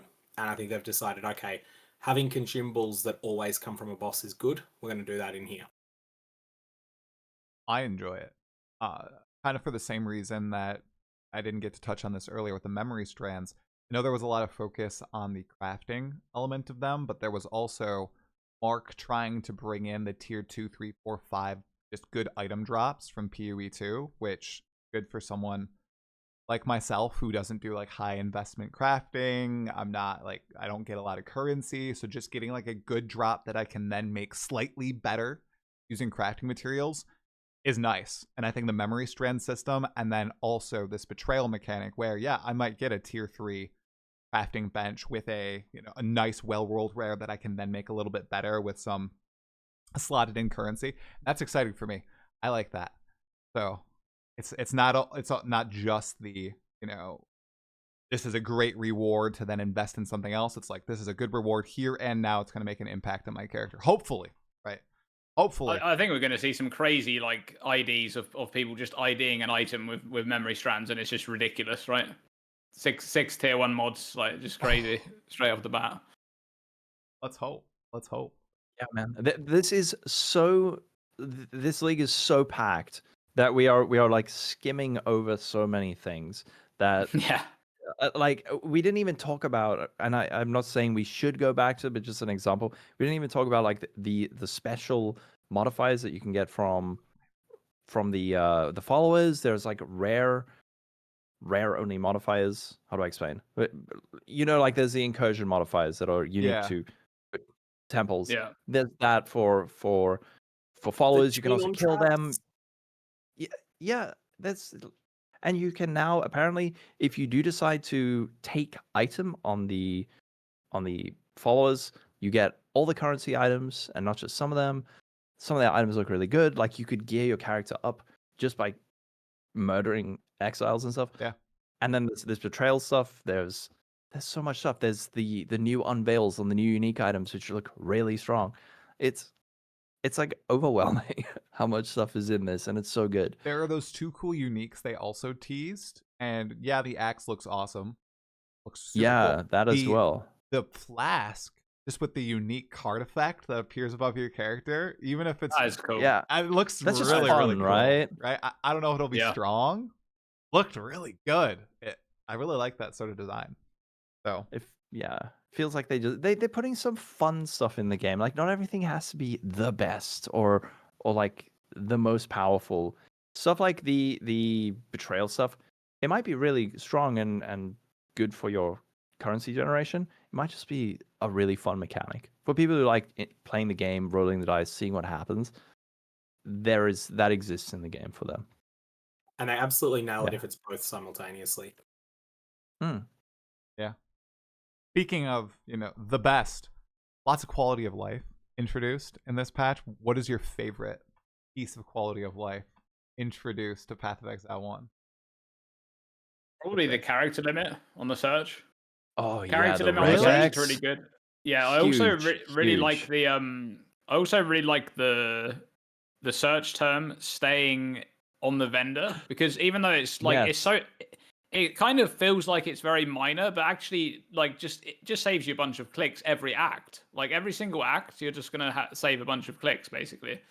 So any time there's any kind of quality of life addition that is in that vein of just saves you clicks. I mean, the breach change is another one, right? We're just gonna get breach splinters vacuumed in at the end, which is great. And yeah, being able to pause function is cool. Pause, guys. Dad buffs for dads and moms. Big fan There's of that. also Yeah. moms to play too. Okay, Yep. so Breach was mine. Breach is yours. Breach was yours.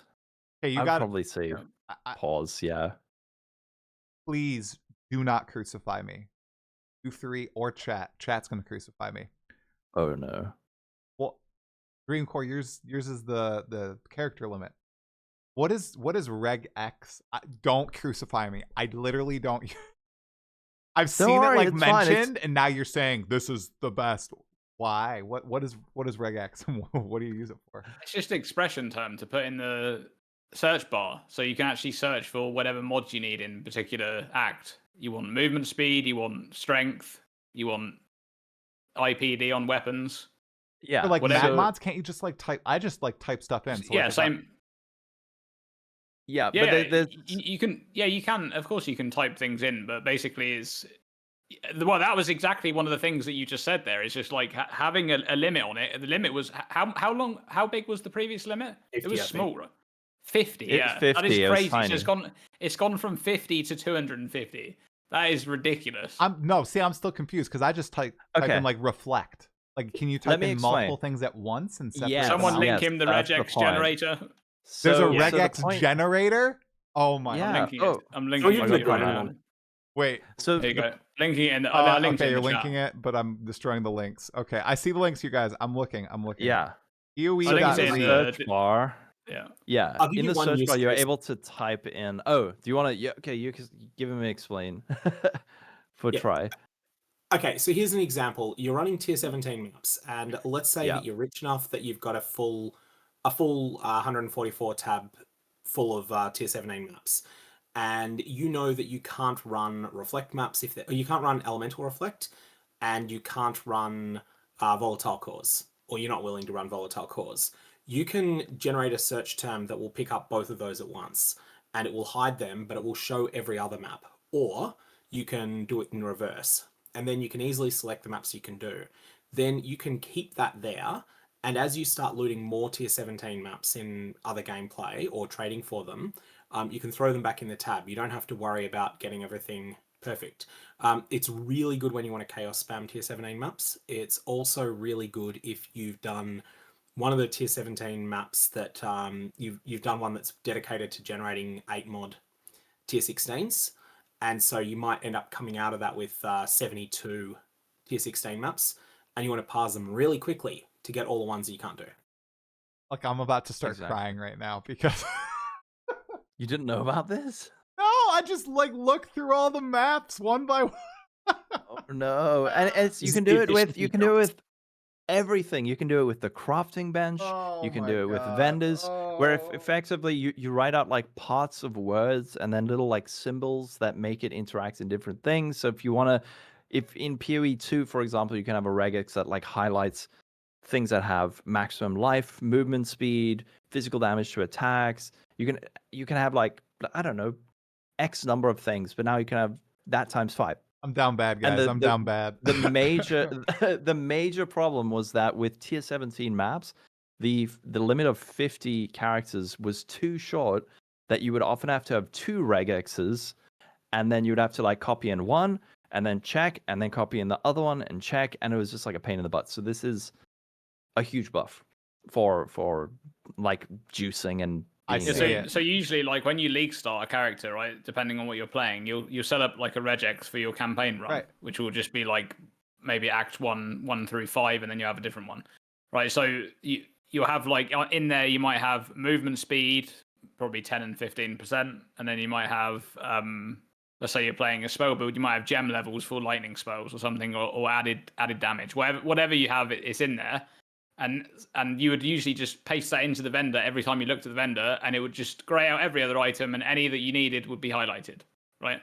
Then you just hover over them. It takes you like 10 seconds rather than 2 minutes looking over every item. My campaign run, 10 hours to 3 hours, just like Tai. Yep. Just like that. That's it. There you go. That's it. That's it. Yep. Dang, guys, I literally... And you can tell I do not watch a lot of streams. I've never like seen or interact with this. That is very powerful. That's awesome. There's a PoE 2 one as well, by really the way. is.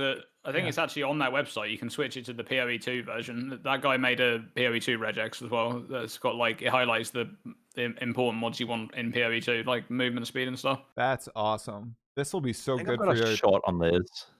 Again? Yeah. I said I think I've got a short on this that I can link to you. Yeah, please, because Yeah. I mean, this is gonna help massively. So awesome. That's really That's nice so for useful. tier You can 17 maps too. Jesus Christ, I had to read through those mods so many times.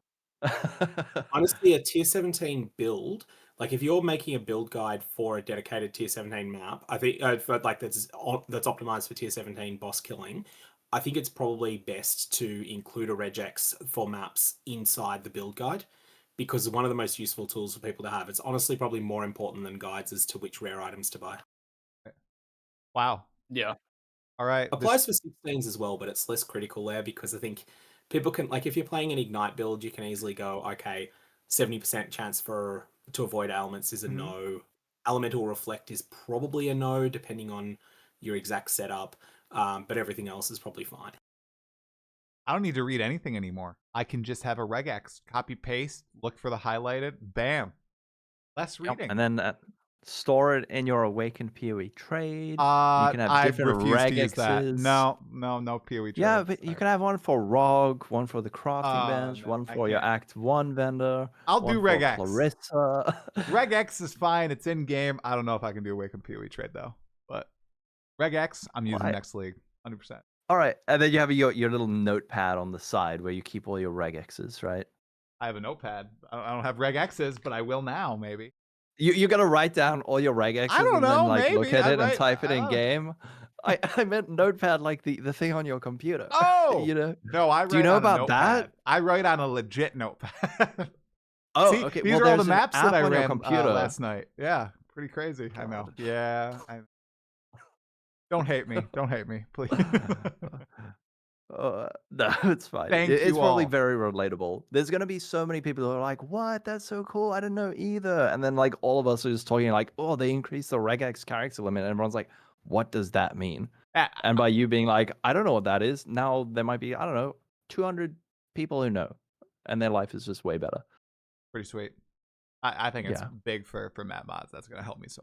It's huge. It's Cause- huge. Because that's one of the things. That's like one of the like points of friction that is completely eliminated now. Yeah. It almost feels like the currency exchange when that was added, and finding Searing Exarch in your currencies, and that would always take me really long. And now it's gone. Same thing. Like I don't need to go through my map mods constantly, rolling through PoE1 and PoE2. Pretty awesome. Okay. Yeah. Guys, anything else about Path of Exile 1 that we wanted to touch on before we talked a little bit about 021 State and PoE 2? I know we skipped over some things. Is there anything in particular you guys wanted to discuss? And, starter builds? What are you guys going to start? Do you guys know I was yet? going to say, are we going to do starter builds here, or is that going to You be guys at know? the very end? We can do I'm it now. starting RF. RF. I'm starting RF every league, and I love it. You're one of those. I would love to Love do it. a brain analysis of people who play the same build every league. Is it just What about like, you, Well, I do play a lot of different builds, just not at league start. Like at league start, I just love playing RF. It's just like comfy. it's just so good, man. You just yeah, it's brain off, just cruise through the campaign. So good, love it. the funny thing is, I was going to say RF as well, but with a view to a substantial respec later. Enmity's Embrace? Oh yeah, Reward? that ring is ridiculous. That ring is Totally. nuts. I actually have a video that I've just uploaded but haven't yet flicked public on this. It's going to be coming out very soon. This ring is bustedly good. But the way that I want to play it is Chieftain Fire Slams, probably Volk Fisher of Snaking because it's the best of the Fire Slams. But maybe I'll go something else just to be a bit of a hipster. But the thing is that with a Chieftain, you're going to get a double payoff for stacking fire res. Chieftain's going to solve all your other resistances, but I would probably start out as Righteous Fire and then swap over later on. Might do Righteous that Fire. ring is just crazy. Absolutely crazy. You guys are Fly both Trap doing... is known to be good, but maybe I'll do something else. You guys are starting Chieftain RF? Is that what you said, both of you? I am, yeah. I have to. I want to be Chieftain Slams later. Slams? All right. Local hole, what are you doing? You're going to do a Warden Lightning Strike, right? Yeah? No. I am completely changing everything I do this league. I don't want to spoil anything or make any promises. My content is going to be different this league. But what? I'll say, can't bait us. Expect crafting. It's going to be the return of crafting videos. They're coming back. They are. But that means I'm not releasing a league starter for the first time in I don't know how many years. Secondly, I'm going to be starting totems, ice spear totems in the nerfed Sanctum. Can you believe it? Why you look so disgusted? I'm on a podcast with the Totem RF guys. What is that? Come on.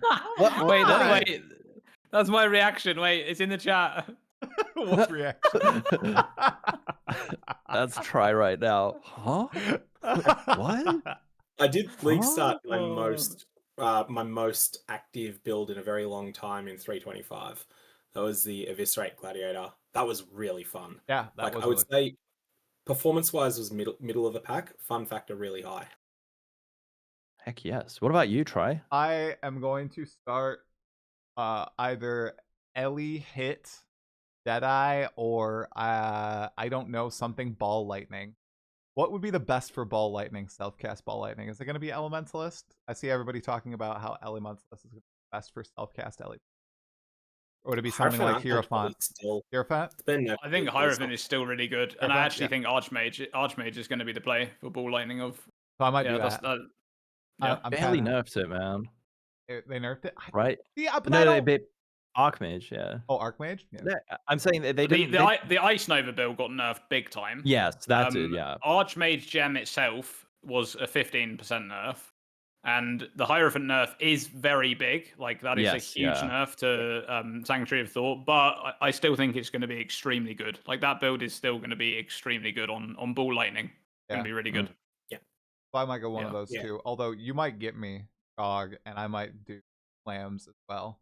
That's what I did in... There you go. I did Ancestral Commander in Freaka with Sunder. I hadn't played Sunder in a long time. It felt really good, just Sunder.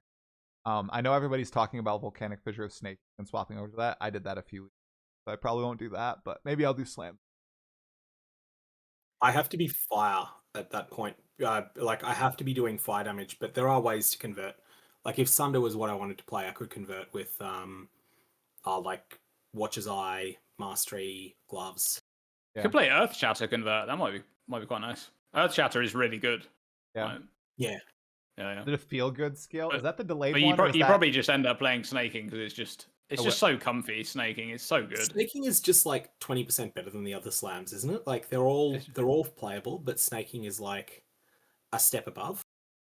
It also just has incredible quality of life. Like, the way it just you just jump through a map. You don't really have to care where you are or what you're aiming out. Anything, like, it's just auto aiming, going around walls. Like, it's just so good. The mechanics of that skill are incredible. Ground Slam is also really satisfying to play just because you've got the Val button.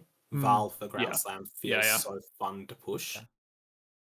I played Volcanic Fissure, Snaking, Chaos Conversion in Necropolis when Tier 17 maps were added, and it was so broken. Like, Tier 17 maps weren't scary to me, so I wasn't down the Tier 17 because it literally would just kill everything in its path before I even saw it. Yeah, it was pretty strong. Okay, well we have imagine that, but no Chaos Conversion, but instead you've got 100% Fire Pen. Yeah, I like fire explosion. Yeah, that ring that's something else. The ring is just like, what on earth? I'm assuming it's 65 to 55% reduced, and that is a multiplicative factor. So it's Yeah. like it's the same as the Uber Searing Exarch staff, but it's still very manageable. One question I've got, Dream, you might actually know this. If you were to equip that ring and you've got the Chieftain 2-pointer for fire resist spreading to other resistances, Yeah. if you had an item that said 100% fire resistance, okay, you're only going to get 45 of that applying to fire. Would you get 50 cold and lightning, or would you get 22.5? 22.5, because it'll pass that along. It'll pass half of the 55% reduction along to cold and lightning. People yeah, want to see the ring on screen. There's actually a couple of examples of that in game right now. You can Blight helmets, I think. The blight helmets, yeah, the blight helmets actually apply. So it's not just like specific resistance modifiers; it's all of the other ones as well. So I think that will actually pass along. But I don't think you'll care about it. Like I think you'll be able to get enough fire resistance to the point where you actually just don't care. Like it just means you have to wait a little bit longer. Exactly, yeah. You basically like that ring's an extreme end game item anyway. You just switch over to it, and then you already have all the gear at that point, and you're just going to be fine. This is going to be a pinnacle boss. I just want to warn people in chat, work under the assumption this is going to be 100 divines if you're thinking of playing it. Because it feels like the power level of Nimbus, and so it wouldn't shock me if it's a similar acquisition difficulty to Nimbus. Do we know that's a pinnacle boss drop, right? Yeah. It's going to be rare. I would assume it's the abomination that does the big fire attack. Yeah. So there's also the line take fire damage when you use a skill. That's presumably a downside. Do you think there's any way you can take advantage of that, like with when damage taken or something like that? I'm sure Joustus will find one. Yeah, you can definitely do a lot of stuff with that. Yeah, the fact that it's like that. I mean, another thing that Chieftain just doesn't care about, right? Chieftain has 90 res. He doesn't care about that. Yeah. And you also just have so much recovery as well on every exactly. build. And but I'm just wondering, has it slams? You're not casting skills very often. Like, it would be different if you were a lightning arrow Deadeye that was going like, that's like, okay, I drop my 4 ballistae and then I go pew pew pew pew pew pew pew. Or if you were playing cast on critical strike something and you're just triggering skill after skill after skill, but you're not. You're just not casting very many skills at all. No, I think we'll see some casters with that as well. You think so? Yeah. I mean, if you get 90% fire res, it's what you think, like 40 fire damage a second. You can easily recover that with like one life recovery modifier or a few, I guess. Like depending. Slam builds are going to likely be the premium for that item, but I think we'll see some caster builds because that amount of penetration is just so much that you can basically play like any fire damage build and make it work. But it's just going to be so much damage. Well, I think you can play fire damage builds in Path of Exile 1. But in Path of Exile 2, I mean, what are you doing? Oh my gosh. If you're playing fire damage builds, you're doing something wrong, right? So, Path of Exile 2, we've been talking about PoE 1 for quite a while. Path of Exile 2 obviously had the 0.21 update, but it dropped the same exact day as the big reveal for 3.26. And it was definitely overshadowed by anyone who's, I think, a fan of both games. Except myself, who has been playing it actually recently. And I must say, you guys, game feels really, really good right now. I'm playing through the campaign on a Merc. Crossbows actually feel great. The progression through the campaign feels good. I played a little bit of Endgame. Endgame feels much better. I found one Citadel, guys. Boop! 2 other Citadels right there. Holy crap, it felt really good. So, let's just briefly talk a little bit about the state of that game and maybe our thoughts on 0.3, which drops in August confirmed. Local, what do you think about the game? Have you been able to play it at all? If not, that's fine. What do you think about the additions? The game is, I think, in the best state it has been in so far. And I think that people who did bounce from the league very early because they weren't happy with the balance are going to be very pleasantly surprised when they return. With just like the foundation of the game feels really good right now. And if they add a whole lot of stuff to that, I think people hopefully will be very happy. And if they're not, hopefully there'll be PoE leagues again so that they can go be sad. October. I don't know. They won't be too sad about it, right? October.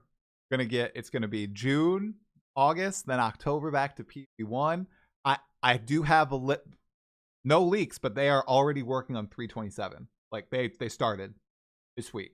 They're like, I'm Hell pretty sure they're yes. gonna hit it, so which is really, really cool. So Yeah, that's true. PoE2's it's a like people's standards are so high because of PoE1, but in a vacuum, PoE2 is like a fucking excellent game in its current state. Yeah. Dreamcore, any thoughts? Or have you been blasting Path of Exile 1 content? I haven't played PoE 2 for a little bit. I haven't played since some of the most recent updates, but I did do a playthrough. I want to say it was about a month after the launch of 0.2 when they had already put a lot of the changes in.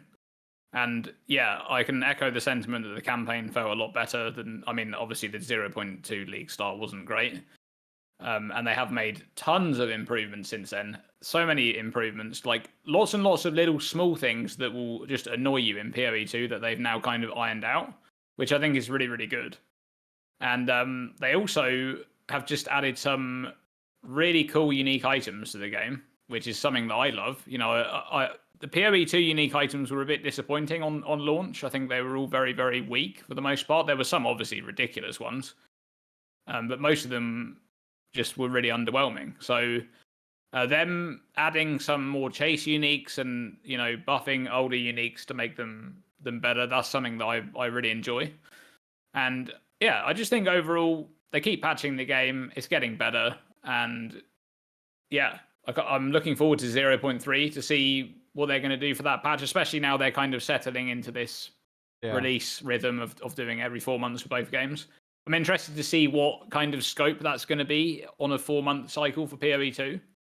Yeah. But yeah. It was also pretty exciting to hear that with 0.2.1 coming out and with 3.6 hitting, they're actually not going to pump the brakes at all for PoE 2.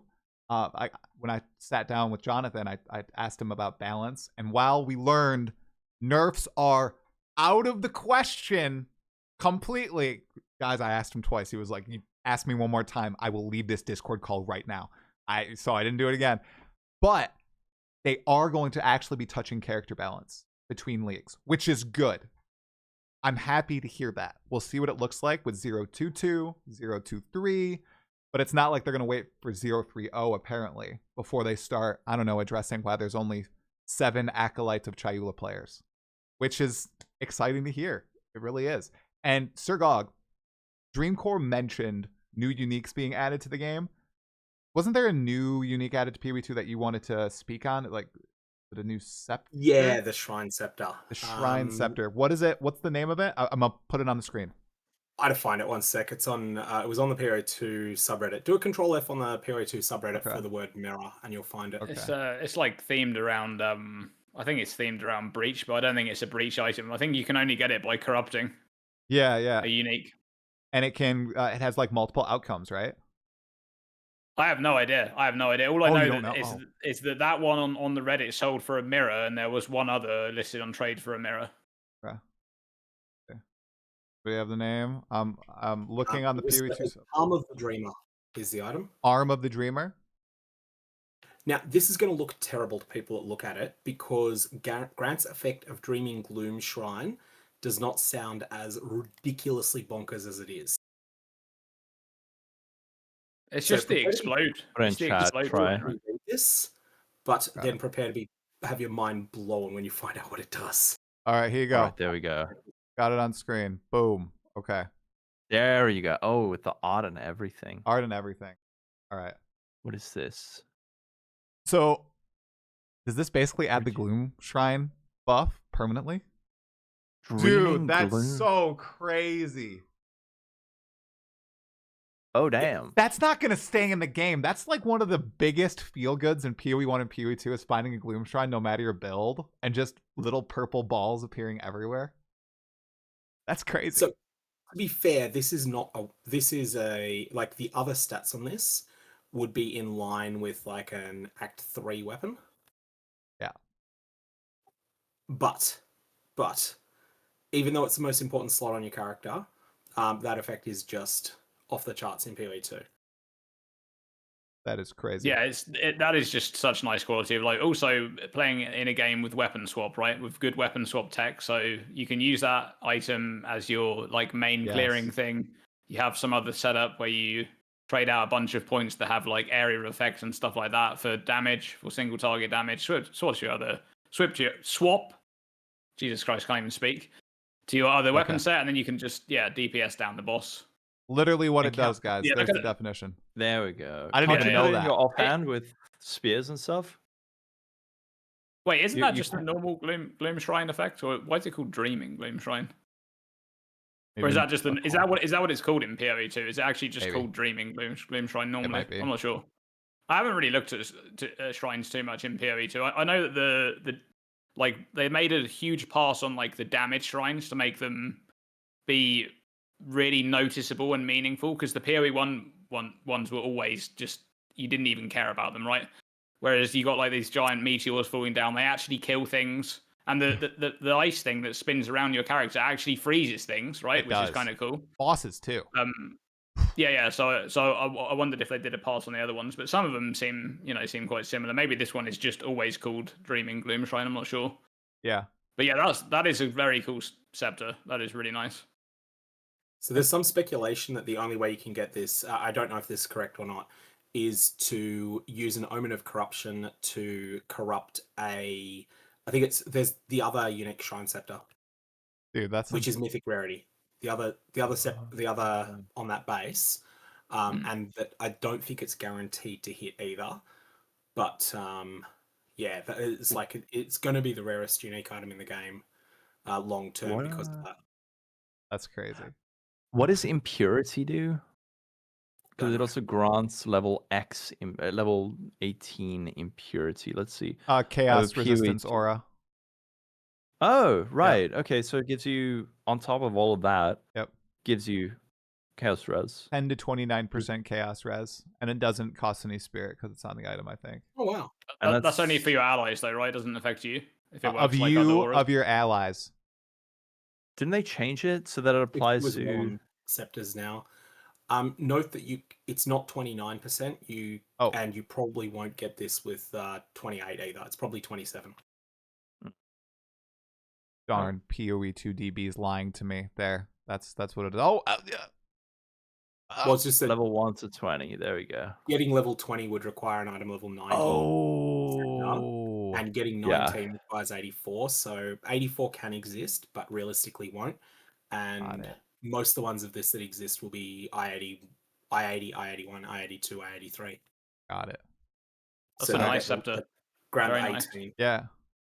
A lot of the uniques are really cool. I also like the way they presented them. They like put a whole bunch of like marketing effort into presenting them. They did one with the comic book, the Lionized comic Glare. book. Yeah. That was and cool. then the crossbow. Finally, the crossbow is so much fun. The crossbow is awesome.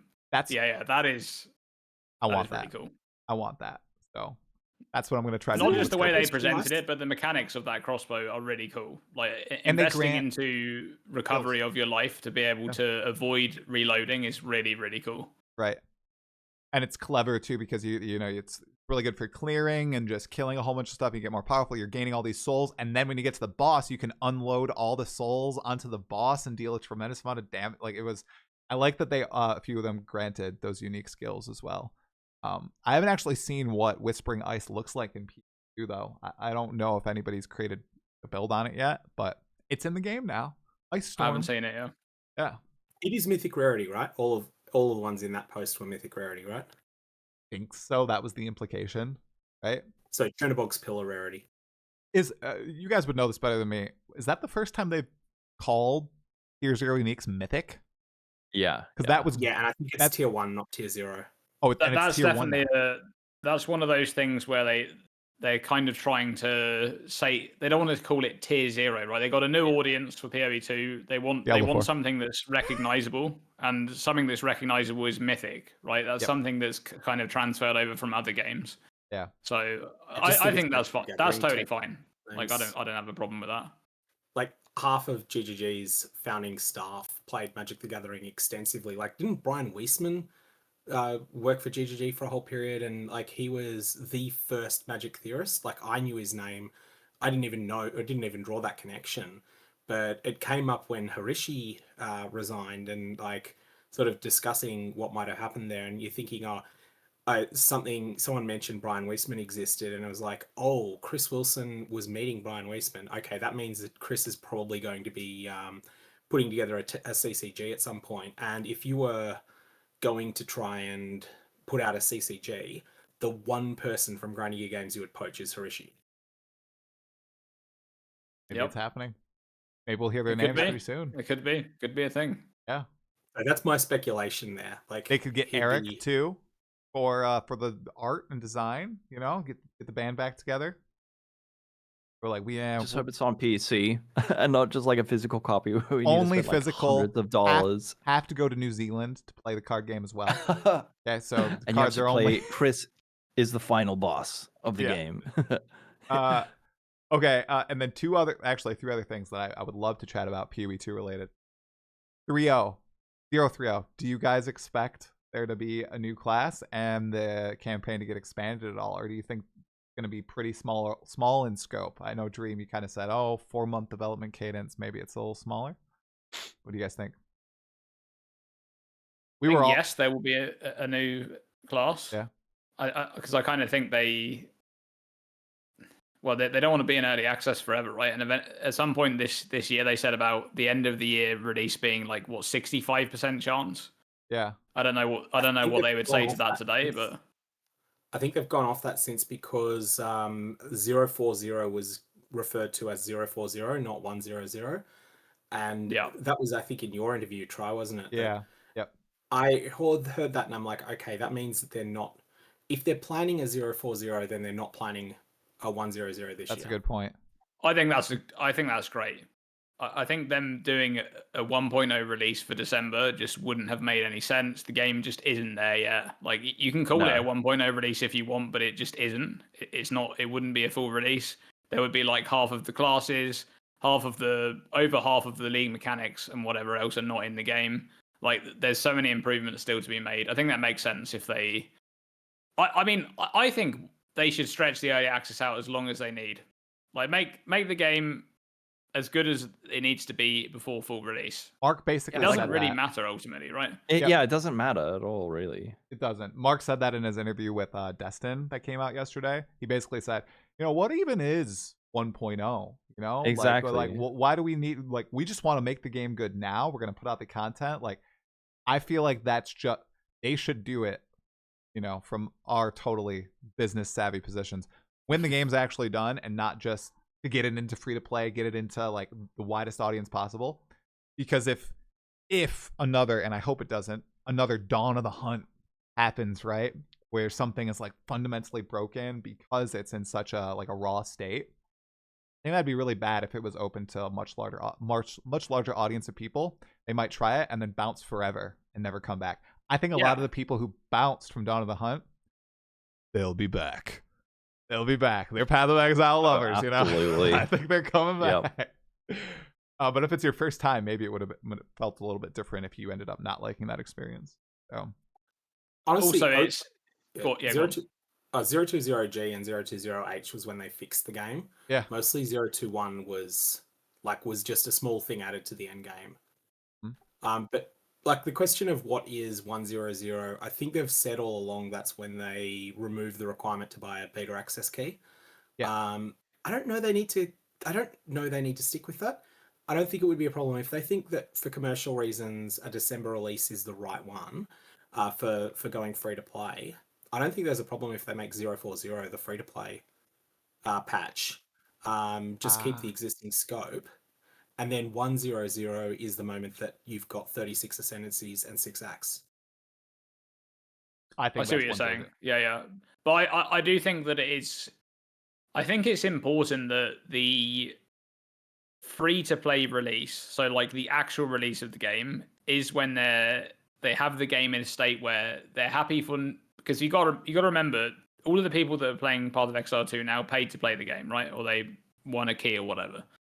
When it goes free to play, a lot of people are going to try the game who maybe are not really interested in it, right? They're just like, I'm just going to try this game because it's free.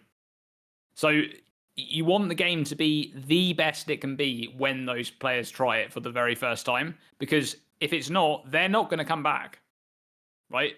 There are people who are waiting for the game who are already ARPG fans, but they're still waiting for a full release product, right?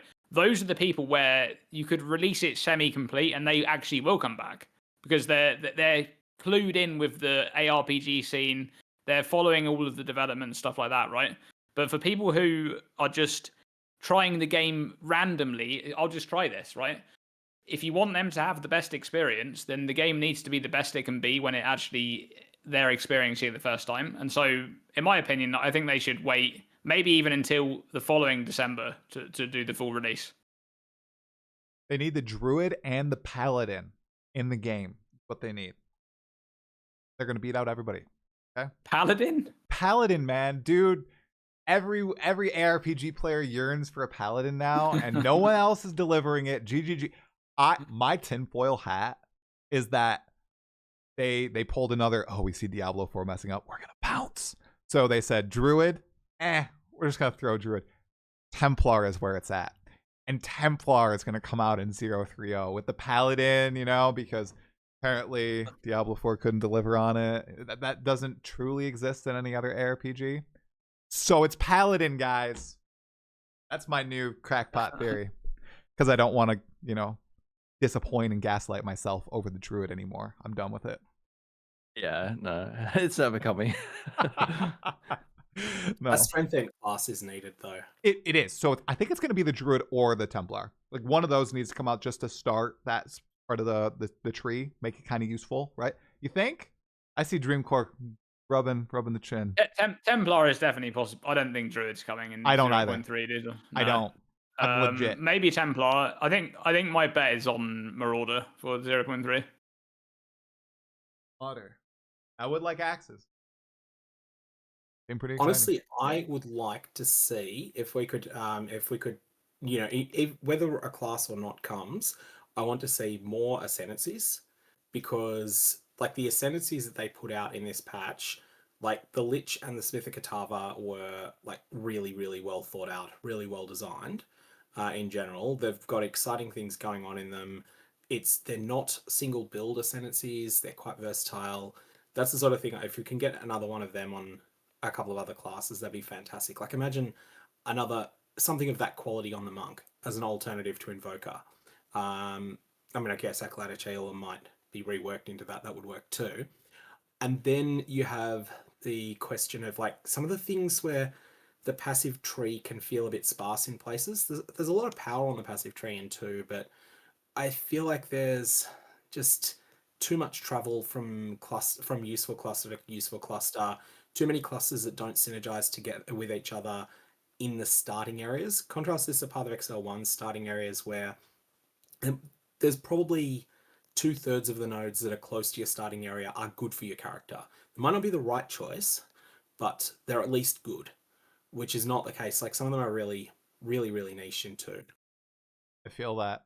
Like on the Merc right now, like there are just very specific clusters that I'm trying to path to. And I have to like avoid these huge chunks of passives that I'm like, wow, it would be really cool if there was something useful here. But no, I'm like doing this crazy pathing through because it's like there is a lot of that on the PoE2 tree. There's a lot of like, I'm just spending 6 points to get from like one cluster to another. It's just crazy. Like, there's a lot of that going on. Yeah. Just generic attack nodes rather than exactly attack under condition X should be at the center, and then attack under condition X can be further out. Like things like increased effective blind. This is a genuinely good stat sometimes, but there's too much of it too close to the start in the Huntress, stuff like that. Definitely. Okay, you guys, anything else you wanted to chat about regarding PoE 2? Any other call-outs? Not really. Just like people who are super doomer about it, have some faith, man. The people who just put out this crazy 3.26 expansion that we're all excited about, it's the same people. The same people are making PoE 2. It's weird. There's this thing in everyone's brain like PoE 2 bad, PoE 1 good. and like we hate PoE 2 and the people who made it, but we love the people who made PoE 1 and like it's the best thing ever. And it's like, dude, it's the same people. You realize that. I keep providing good feedback, Uh-huh. but have some faith. Have some faith, right? They can deliver. I also think that, they seem to have done a good job with 3.26. We'll have to see how it plays out. But I reckon they do care about Path of Exile 1. I just have like an inkling. Right? I know there are some people out there who think it's dead in a year. I just don't get that vibe. Even if they didn't care, guys, I guarantee they sold a hell of a lot of supporter packs. And there's going to be a new player peak for a 10-plus-year-old game. There's no way. Like, they just effed up. I think it was really good. Dream, you think you said this before the pod started. It was the right decision to open with, yeah, we messed shit up. Yeah, we did. We're not going to do it again. We promise. So hopefully they can live through. Yeah. Live through. That's the hope. Okay. Yep. And just imagine a different timeline where GGG had called Freesia 3.26 and Secrets of the Atlas 3.27 or 4.0. I feel like that would have been received better. Think? I think Freesia should have. I think they could have made Freesia into a league realistically. Like if they had, I think that whole thing with that video that came out, all right, the infamous 3-minute video of Jonathan just apologizing but with nothing to give, right? Bad. If they had really thought that out better, then we could have just been in a different scenario altogether with PoE 1, right? Like it was like they gave us that video and then only after the weekend realized that people, oh guys, like there's so many people that still love PoE 1. Like the Pox League takes off with 20,000 people. Yeah. Like, I don't know, man. I think anyway, we're here now. Like this is we're on the other side. We're in this timeline, not in that one, right? So and despite the people being, there was a lot of crazy stuff and people being very angry, but I think at least on the bright side, all that anger probably made GG realize like people are extremely passionate about this game. People don't get angry about stuff they don't care about. So even though it was overblown, I think maybe we wouldn't be here if people were just like letting it slide the whole time. So I think it was the Pox League that turned things around. Yeah. The what?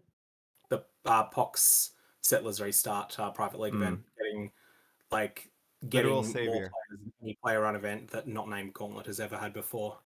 Yep. He is our righteous savior, Pox. He did it. Big thanks to him and his beautiful hair. Yes. My gosh. Crazy hair. Okay, guys, thanks so much for sitting here and chatting about Path of Exile 1 and PoE 2 for the past 2 hours. Everybody in the chat, thank you guys as well. I see everybody's pretty hyped up, especially for 326. I think all these guys are going to be, streaming, making content on it.